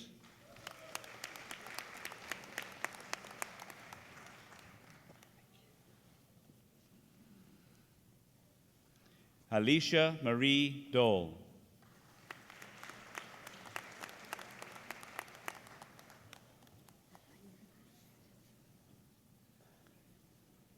Corinne Rose Dutka.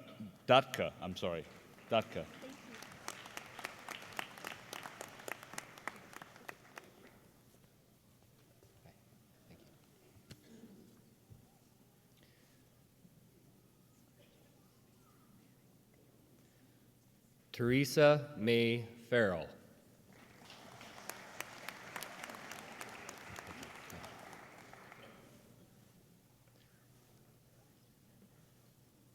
Andrea Leigh Fiss.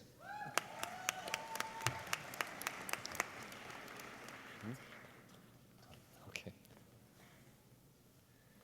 Tanya Larissa Fontaine.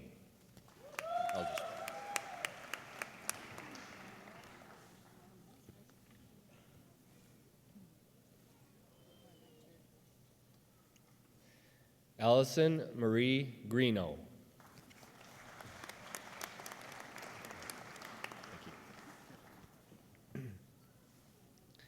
Deborah Eileen Griffith.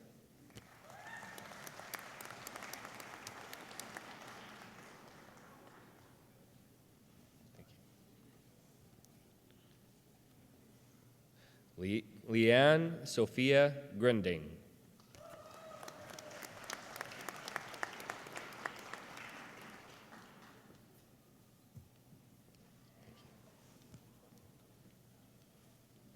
Cinda Lee Rochelle Hayden.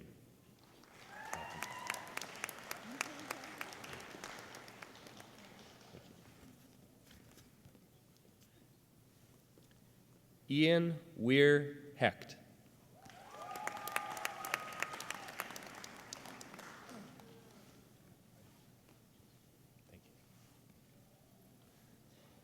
Bonita Lee Jansen.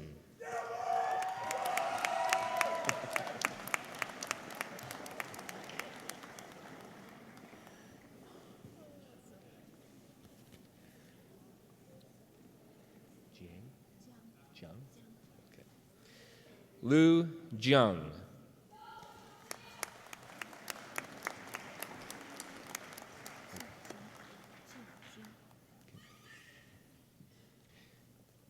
Jing Jin.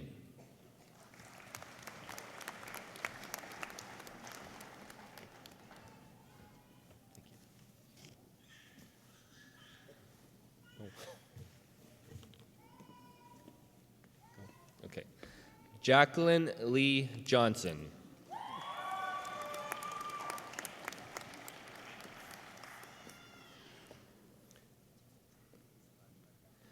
Jocelyn Jessie Kennedy.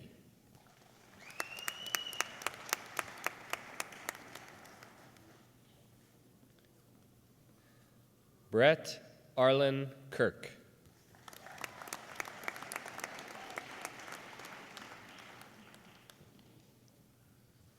Jonathan Joseph Cook.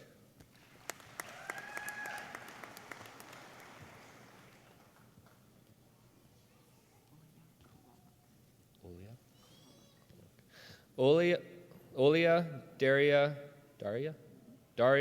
Kowalik.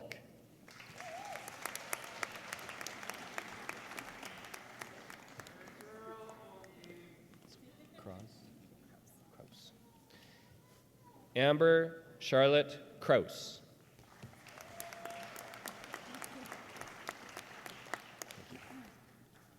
Oh, good. Lisa Michelle Kiekler.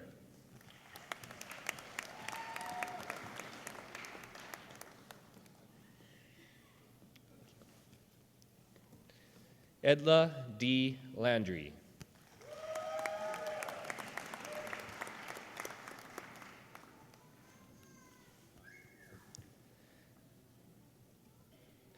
Calandra Lynn Lurie.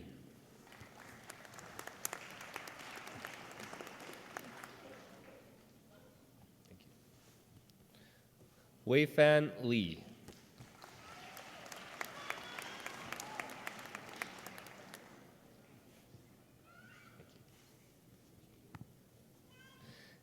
Allison Alicia Mason.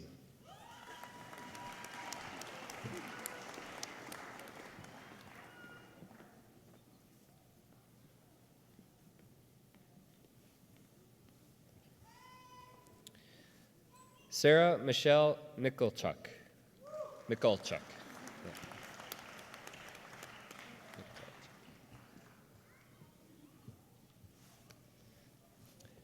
Sharon Elaine Miller.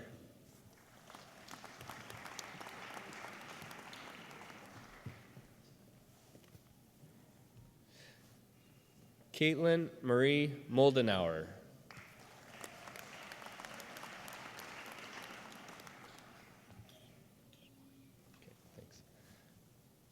David Guy Morin.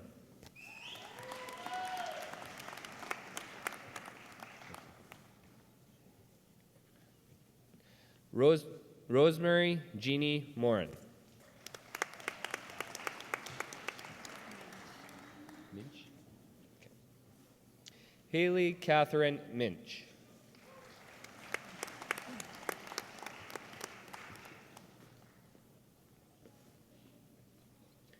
Trevor Edward Glenn Nerdahl.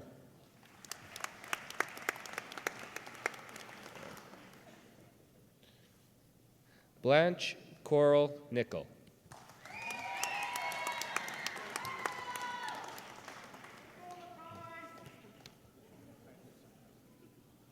Jillian Emma Paulson.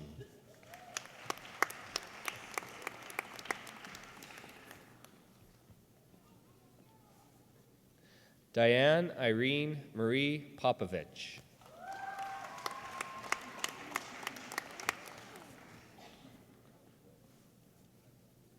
Jamie Dawn Prokopchuk.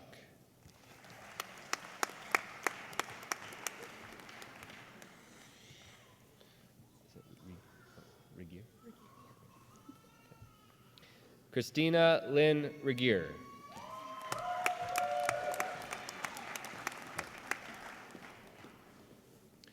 Teresa Lynn Reed Shea.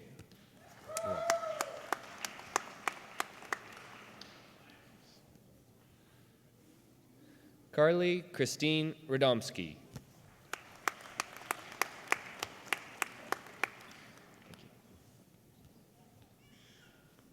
Anne Marie Adele Rollo.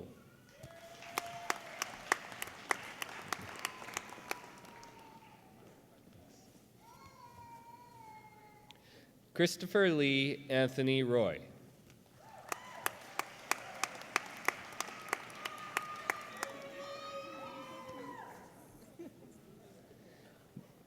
Jana Lynn Scott Lindsay.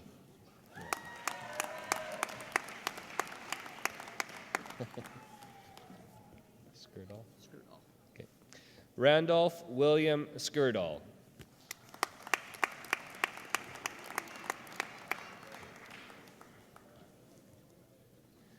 Bradley Scott Smith.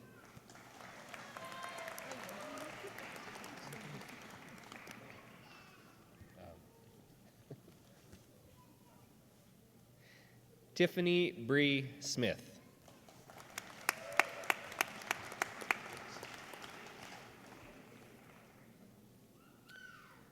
Christy Nicole Somerville.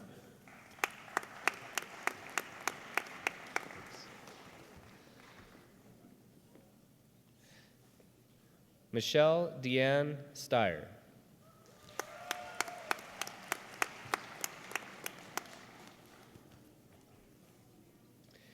Chris Michael Allen Street.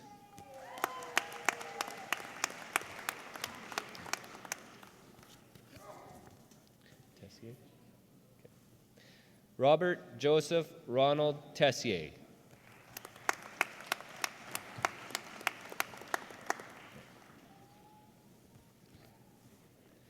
Sarah Rosemary Trask.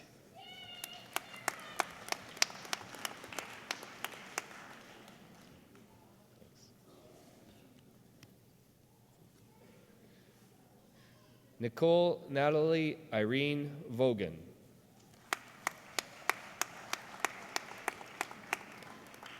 Thank you. Sherry Ann Henrietta Vetter.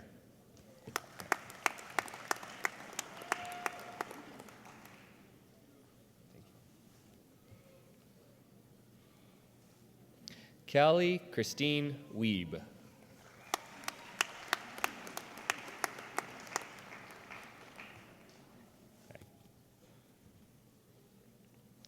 Jana Randine Wilkie.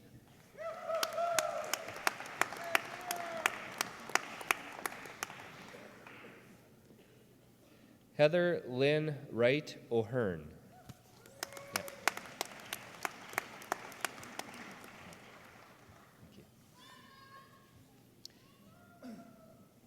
Yi Yang Jia?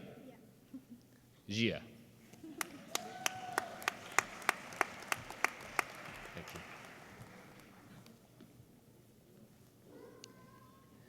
Ray Zhao. You're welcome.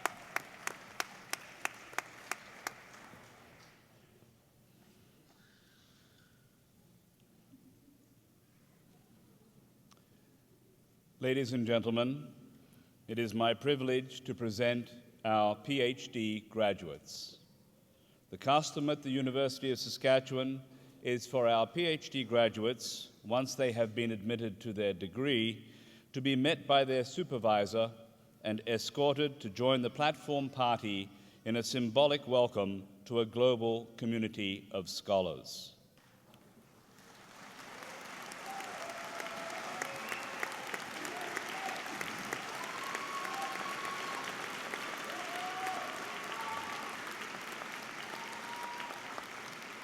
Eminent Chancellor, on behalf of the Faculty of Graduate Studies and Research, I present to you these scholars and ask that you will confer on them the degree of Doctor of Philosophy. I present to you Teddy Albert Bandemer.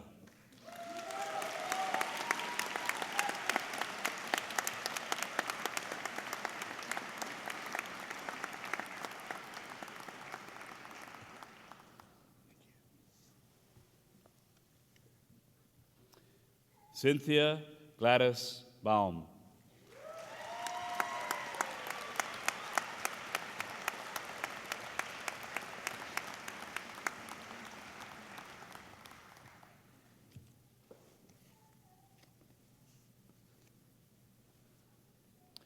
Sarah Jane Zaman.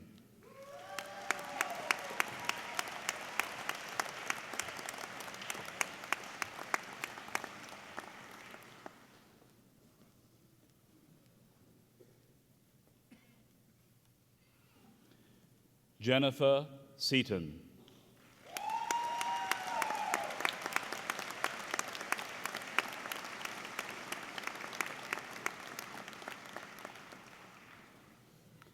Please join me in congratulating these graduates on their certificates and degrees.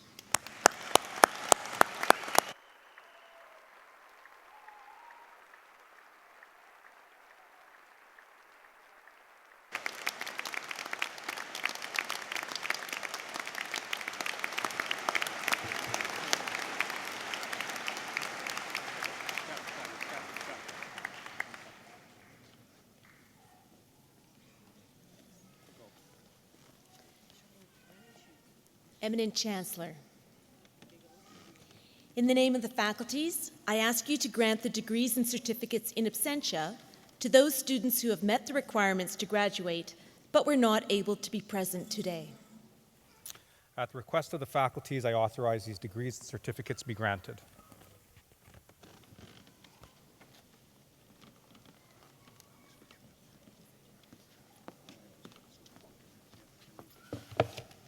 Eminent Chancellor, President Stoichev, Dr. Ahenakew, honored elders, guests, esteemed colleagues, and of course, the graduating class of 2016.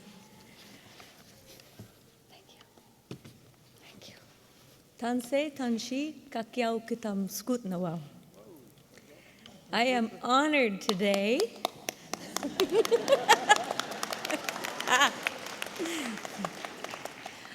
I'm honored today to be here with the class of 2016 across all of our certificates and degrees, because I have to tell you that our staff and faculty at the College of Education have the best jobs in the world.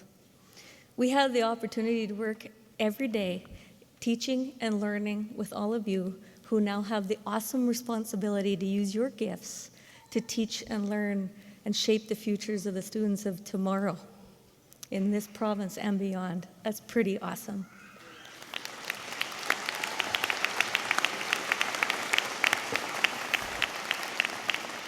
From a personal standpoint, I'm very honored to be here today because your class represents for me the first class coming back home to this fantabulous place we call the University of Saskatchewan. So you'll always be a little bit a part of my heart. I have the fantastic opportunity today to bring forward our greetings and best wishes to some of the award winners of our convocating class today. The awards that we'll be presenting today is the first starts with the Certificate in Teaching English as a Second Language. We have the honor of awarding this Distinguished Graduate Award to Joanne Marie Sanchez. Joanne is unable to be here today, but we still wish to honor her by speaking a few words on her behalf. Joanne Sanchez completed an honors English degree in 1989 and has worked as a freelance editor and writer. She has edited textbooks for educational publishers and works extensively with academic writers, including many who use English as an additional language. Joanne's interest in language acquisition drew her to the teaching English as a second language field. She volunteers with language instruction for newcomers to Canada classes at Global Gathering Place and hopes to work as a teacher with adult newcomers to Canada. Joanne earned an average of 93.2% this year. I would like to please honor Joanne with the presentation of this award.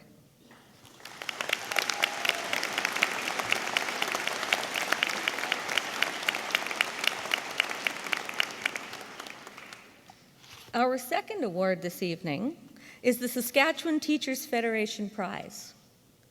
We have the honor of presenting this award to Ilona Vashishin.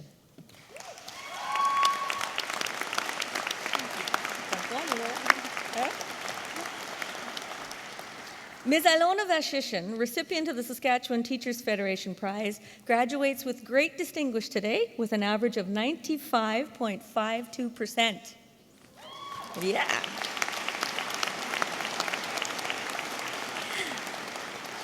Ilona's passion for mathematics and languages have been evident in her educational path and in her numerous academic achievements. For example, in 2014, she received a Bachelor of Science honors degree in mathematics with a minor in French. She spent time in Quebec studying French and is fluent in both English and Ukrainian. During her time at the University of Saskatchewan, she's been the recipient of many scholarships, including the U of S scholarships and the Saskatchewan Teachers Federation Scholarship in both 2014 and 2015. She's also been involved in education research, and through her work with Dr. Egan Chernoff, is a published author. Ilona wants to share her knowledge of mathematics by kindling the same passion in others, which is why she decided to pursue a second degree in education. Her classroom field experiences have been rewarding this far, and she's looking forward to working with students in a classroom of her own. During the last year, Ilona has also become involved in the mathematics education community, notably the new vice president of the Saskatchewan Mathematics Teachers Society and editor of the Society's new periodical, The Variable. In this role, she hopes to facilitate communication and the spread of innovative ideas among mathematics educators in the province and beyond for the betterment of students' learning. Although Ilona graduates today with a Bachelor of Education degree, she feels that she still has much to learn and hopes to remain on the path to lifelong learning by pursuing graduate studies in mathematics education sometime in the future. On behalf of the College of Education, we wish you all the best as you continue your journey teaching the youth in Saskatoon. Congratulations on your many accomplishments.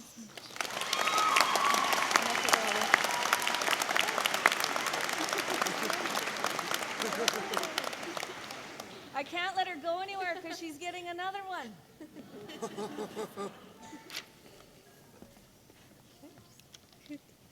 you, sorry. Oh, thank you. The second award that Ilona is being presented with today is the Governor General's Silver Medal, very prestigious award at the University of Saskatchewan. This afternoon, I have the honor of awarding the College of Education's, move the paper over.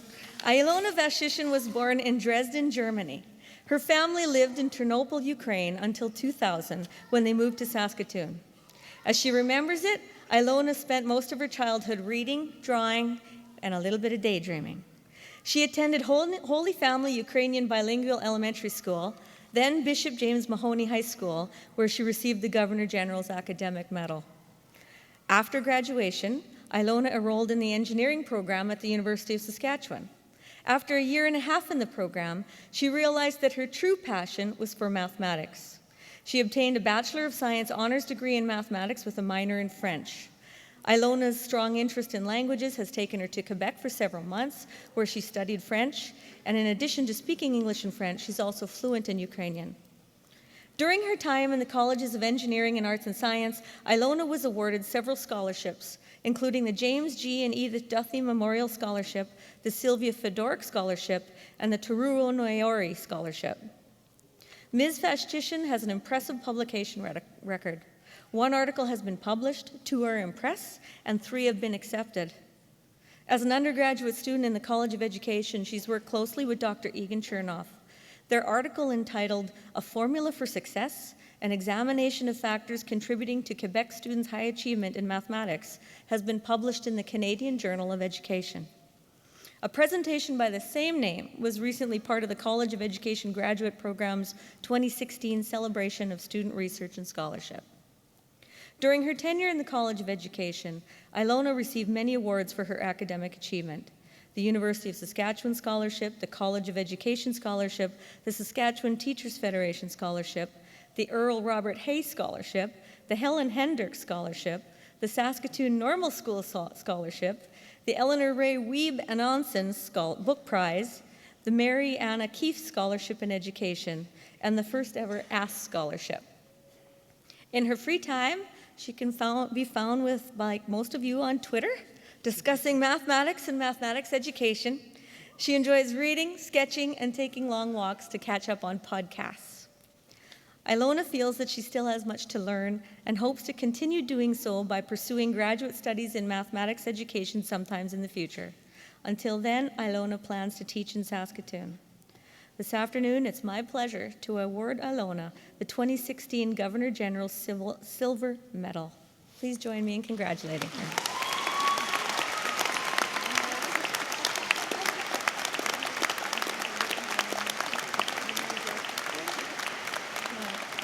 There you go. I have one more award to present today, and that is our very first ever College of Education Professionalism Award for Excellence in Teaching. Today's award will be presented to Jessica Raylene Brown.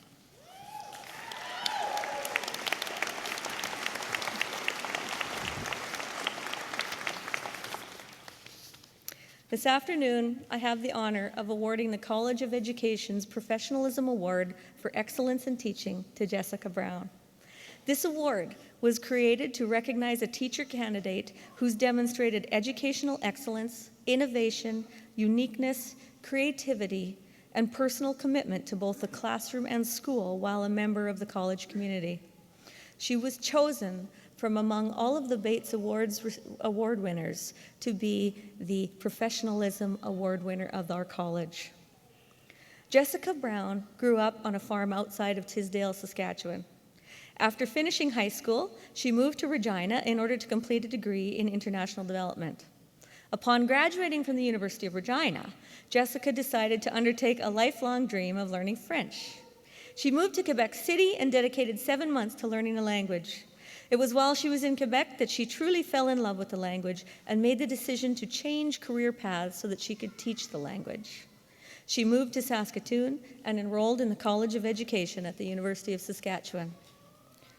Jessica's internship was completed at École Elvin Buchwald in the fall of 2015. Her facilitator and cooperating teacher were impressed by her ability to incorporate technology into her lessons. Her lesson plan on agriculture in Saskatchewan included a short documentary video on harvest in French and then translated to English that she created on her own family farm. She created online learning games that were accessible by students and their parents to reinforce French language acquisition at home. Parents describe her overwhelming kindness and patience that inspired their children's self-esteem and engagement in their learning. The school community benefited from her encouraging positive behavior inside and outside of the school atmosphere. More recently, Jessica has spent the past 3 months teaching in a grade 2-3 French immersion classroom at École River Heights. and is delighted to go to school each day and learn alongside her students in the language that she loves. When she isn't marking or planning, she can be found digging in her garden or relaxing with a good book. She's previously been the recipient of the University of Regina Retiree Scholarship, the Award for Community Contributions and Academic Excellence at Université Sainte-Anne, and Charlotte Ruth and Roger Stone Award in Education, the Margaret L. Clark Scholarship, and Dean's Honor Roll at the University of Saskatchewan. Please join me in congratulating Jessica Brown.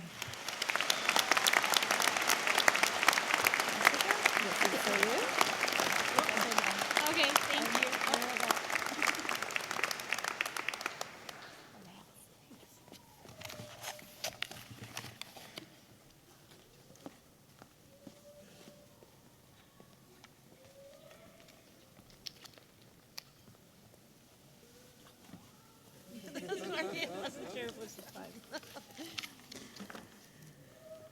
It's the real privilege of a president to be able to present the President's Service Award at Convocation, and I'm especially pleased to have the opportunity to be presenting it in front of you today.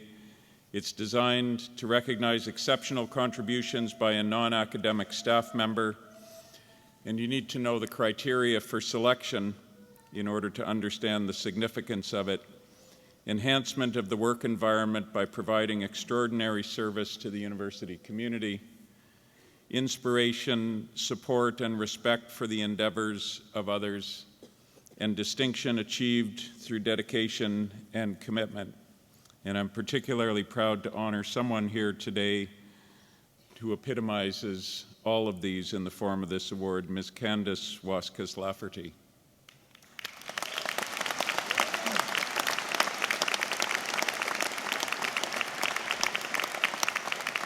I think her sons are in the audience. I think your mom is at home watching live stream. She has had many roles on campus over her 15 years here, but I and many on this platform and in the audience know that she's best known for her current role as the Director of Aboriginal Initiatives. And let me just say a couple of things about the importance of that. It has become a significant issue for this university to be a leader in terms of Aboriginal reconciliation in this country.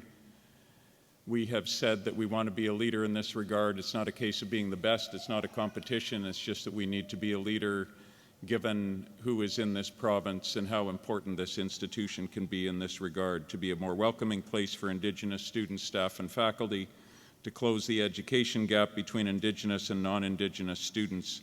And Candace in particular has been tremendously supportive of and important in achieving these roles. Indeed, even what we've done so far and over many years could not have been achieved without her. Candace's knowledge of Aboriginal people and their communities is a pivotal strength in her work. She's not only able to bridge Indigenous and non-Indigenous communities, but can respectfully challenge both to be better at meeting the needs of our students. Her nominators, and there were many, had this to say about her. She's a dedicated team player, a consummate professional, a role model for her colleagues, a strong leader, an advocate for student success, and someone who has earned the respect of senior leaders, students, and the Aboriginal community. Also, she has provided extraordinary service to the university community. She inspires the work of others because of the person she is, and her work is distinguished by her dedication and commitment to the interests of others. Thirdly, Candace's reputation is second to none. All rely upon Candace's leadership, guidance, and advice. She imparts positive energy, confidence, and courage, which inspires people to be their best. Her work has ranged widely over campus as she has played a key role in leading varied initiatives of benefit to the U of S, and here are just some of them. She was the administrative leader of the Aboriginal Engagement Map Project. It's an interactive web mapping system capable of visualizing Aboriginal activities and engagement on campus and within the community at large. This map has given the university an increased capacity to coordinate Aboriginal engagement within the provincial community. She was also instrumental in the development of the Child Taken project, a project that involved working with the Saskatoon Tribal Council and the Department of Art and Art History, which honored generations of children who were separated from their families through residential schools, and some of you might have seen the art that was produced as a result of that. It was featured at Wanuskewin and also at the Saskatoon Airport. Most recently and most notably, Candace has played a pivotal role in the completion of the Gordon Oaks Red Bear Student Center. This is a wonderful, wonderful building that's on our campus. I encourage any of you who have not seen it to go and see it. It was a project many, many years in the making, and as I say, Candace was absolutely pivotal in the fact that we now have it. She co-chaired the steering committee for our one-of-a-kind student center, bringing home a project that had been many years in the making. Her contributions to the realization of this project were substantive. Her perseverance, commitment to students, and ability to find solutions where, and I have in italics here, none seemed possible, has positioned this uniquely designed facility as the warm and welcoming community gathering place that it is today. Candace, on behalf of myself and the entire University of Saskatchewan, I want to thank you for your contributions and support. Eminent Chancellor, everybody here, won't you join me in congratulating Candace Waskas-Laverty as this year's recipient of the President's Service Award.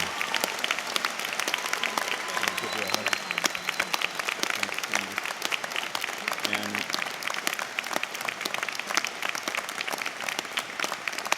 I'm going to doff my goggles. Oh, picture. And we are taking a photograph.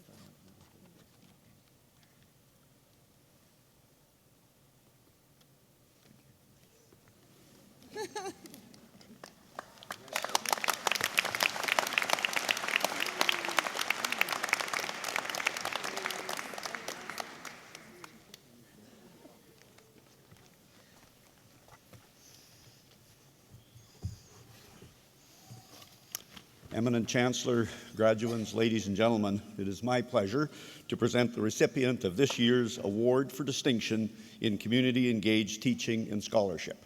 And I present to you Dr. Vivian Ramsden.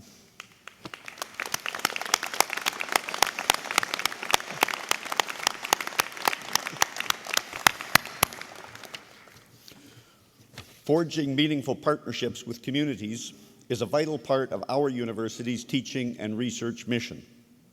Vivian has devoted her career to community-engaged research and learning as professor and director of research division in the Department of Academic Family Medicine.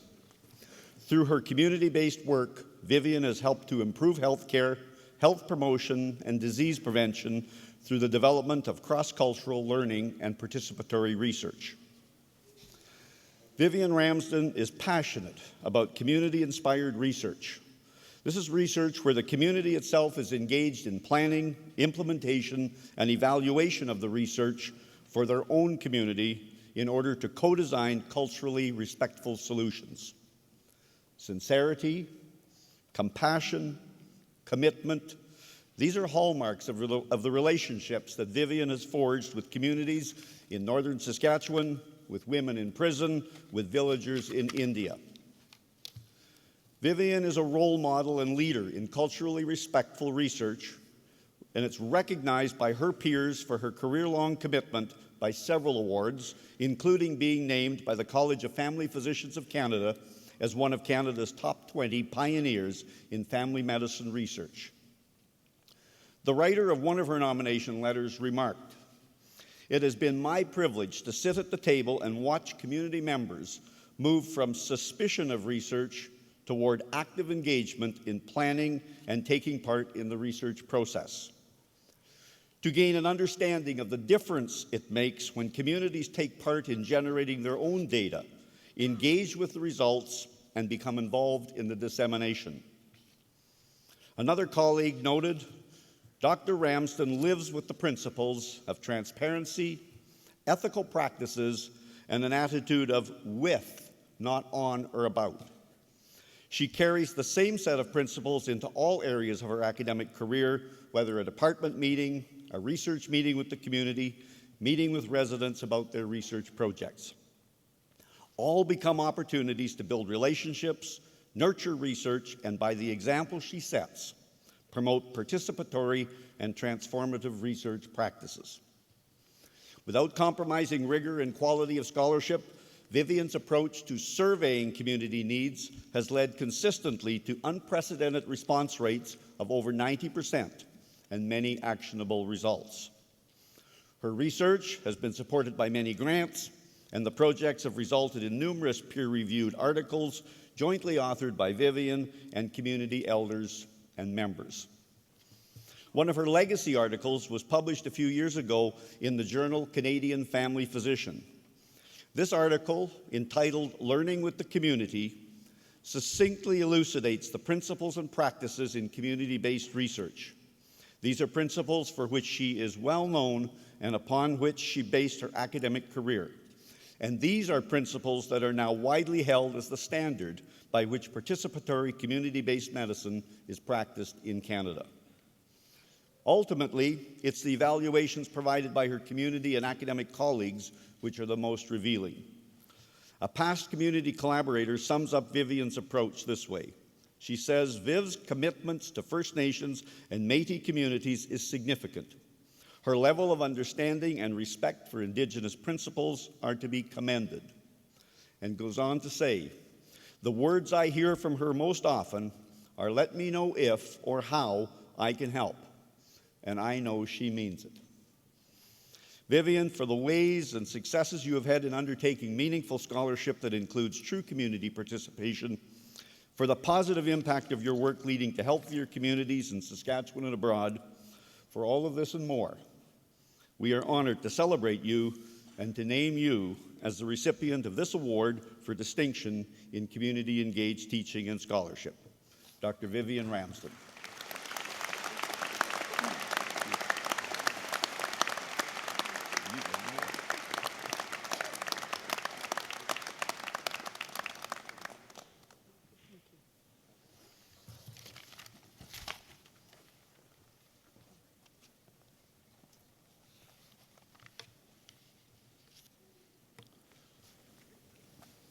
Eminent Chancellor, Mr. President, platform participants, graduates, and guests. My name is Ray Ahenakew, and I'm a proud U of S alumnus, earning my Bachelor of Commerce degree in 1977. As a past president of the University of Saskatchewan Alumni Association, it's my distinct pleasure to congratulate you, the class of 2016, and welcome each of you as our association's newest members. The Spring 2016 Convocation ceremonies mark an important time in our Alumni Association history. We are celebrating our 100-year anniversary this year, and we've officially reached 150,000 members. Although it might feel like receiving your hard-earned degree or certificate marks the end of your time as a member of the U of S community, it's really a new beginning. When you walk across the stage today and shake hands with these prestigious people behind me, know that it's not the end of your relationship with us. You're students on campus for a relatively short time, but you are alumni for a lifetime. Today is all about you and the work you've done to get this far. I encourage you to breathe a sigh of relief, knowing that your hard work, long hours, many cups of coffee have paid off. Take a moment to soak it in and celebrate this moment. You're experiencing change at an unprecedented and ever-accelerating rate from every walk of life. Technologically, socially, economically, you will take on challenges in today's world that don't even exist yet, and you can't yet begin to imagine. Your knowledge, experiences, and relationships will help you along your way and assist you to help build vibrant lives and turn them into vibrant communities. It is my hope for you that you find joy in whatever path you choose, and that you never stop the thirst for knowledge you acquired here. Always be curious, always be searching, always strive to know more. From this day on, all that you accomplish, all that you create, discover, enhance, build, explore, you will do as members of the U of S Alumni Association. Please stay in touch with us as you go on to do great things. You're an inspiration to each other and forever a member of the U of S family. Congratulations to each and every one of our graduates, and welcome to the University of Saskatchewan Alumni Association.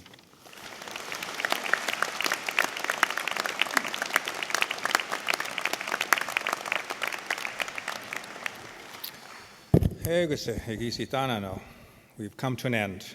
Danse. Blain Favel Sigasun, I would an askumpna, Bemitetie, that I'm Scott Nagakyo, that I'm Scott na. I'd like to, my name is Blain Favel. I'm the Chancellor of the University of Saskatchewan, and we're going to bring our ceremonies to close. It's been a wonderful afternoon, and I'd like to acknowledge our platform guests and Mr. Ray Ahenakew for his brilliant remarks.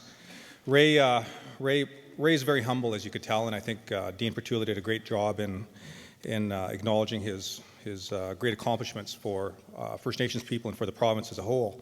But I've always sort of held Ray in high regard because he's the generation before me and we respect our elders. And he showed up carrying this thing, and I thought to myself, geez, Ray reads Chinese because it's all Chinese language.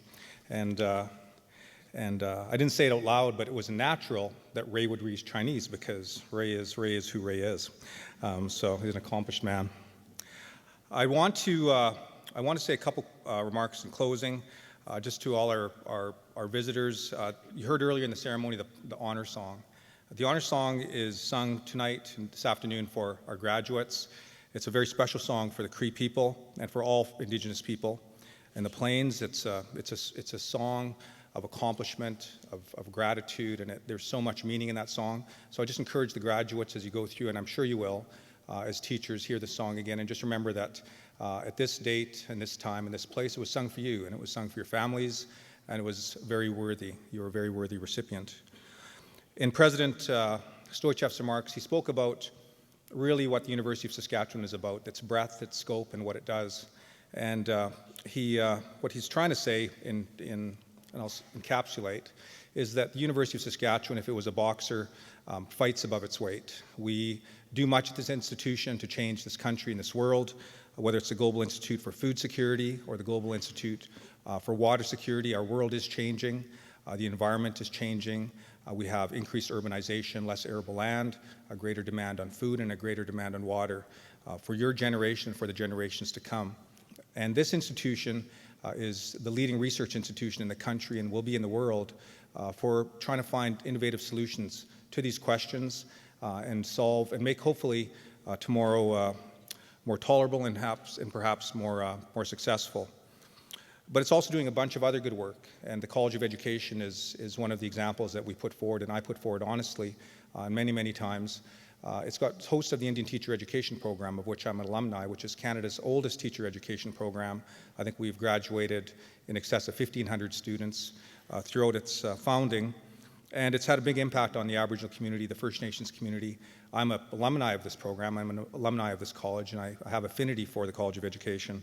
And within my family, just to give you an impact, that we have I have 14 direct relatives, sisters, nieces, great-nieces, and nephews that are teachers. And so it's had a huge impact within my family and will continue to do so. With respect to my opening comments, I spoke about the concept of wagutuin and that its relatedness, wagumagantik. It's a saying in our Cree people of kinship that we're all related, we're all a two-legged people, and that we need to take care of one another and be kind to one another. And one important point that as you go forward is that you'll be dealing with many Aboriginal kids, many First Nations kids, and it's a really sad statistic in a country as influential and as wealthy as this, that 60% of First Nations children live below the poverty line, and that's unacceptable. What struck home for me, the work that Ray has done in terms of trying to create education, create economic opportunities for First Nations people, was really hammered home to me many years ago when I was in politics. We opened up a casino in Prince Albert, and an elderly man came to me and he thanked me for starting the casinos. It was the Northern Lights Casino. And he kind of took me aback a little bit because he was sort of out of the blue and he was an elderly gentleman. And he told me his story that he was the school principal of an inner city school in Prince Albert, and that he saw he told me, I can tell which one of my students' parents have gotten a job at your casino. And he said, these children are now coming to school. They have new running shoes. They have lunches. They have self-esteem. They're prouder. They're doing better in school. And that's really what it's about. It's about the fact that poverty is unacceptable in this country. It's unacceptable in this province. And that we all must take care of one another to help each other to move beyond just sort of the divide that seems to be increasing and not decreasing. And in that role, you as teachers have an enormous responsibility to encourage these young people, to give them hope, to give them strength, to persevere, because their road, for many of these young people, many of the people that you'll be teaching, their road is extremely difficult. It's extremely challenging. I spoke earlier in the week to a very good friend of mine, a very dear friend. His name is Eugene Arcand. I know him as Big Bird. He's a tall guy, and I told him that we're honoring Ray today. We're going to honor Ray Ahenakew, and he told me the story about Ray Ahenakew and the impact that he had in his life, and that when he was playing hockey in North Battleford, he was going to quit, he said, and he felt alienated. He was the only Indian, and he was having difficulty, and I don't know if Ray remembers this, but Ray told him, don't quit, because if you quit, they'll think that we're all quitters, and that persevere, because others will look up to you, and you'll influence others. And this is really the impact that Ray has had, because he's touched thousands of lives, and this will be the impact that you have, because you will find a student that you will be the difference maker for, families that you'll be the difference makers for. And this is what this province needs, and this is what this country needs. So I encourage all of you as you go forward as teachers, because I'm very familiar with teachers. I'm related to many of them, and I am one at one time.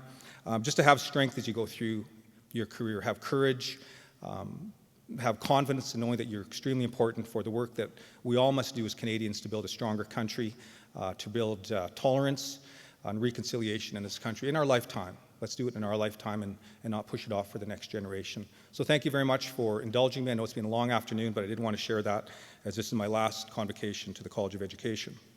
I'd like to, as we bring this ceremony to close, there's a few people that we're going to thank as we wind this down. I'd like to first thank Darren Olderking and the University Wind Orchestra. They do a great job. Let's give them our thanks. Our signer, Tyler Burgess. Our vocalist, Danielle Sanchez. The drum group, Buffalo Boys. Our elder, Louise Half. Our chaplain, Michael McLean. And of course, Daniel Rudelet, who is our convocation coordinator. She makes all of this magic happen. It's been a wonderful convocation. It's been a wonderful afternoon. I wish all of you, God bless all of you, your families, safe travels home, wherever your travels take you to, and good luck in your careers. Stay in touch with the University of Saskatchewan. As I said, Wago Magantik, we're all related now. You're part of the Alumni Association, and pretty soon I'm sure somebody from Alumni Affairs will be sending you envelopes asking you for donations. So we quit asking your parents for money, and we're going to start asking you for money. But anyways, have a great afternoon. Please let the platform party leave the stage before you depart. Thank you.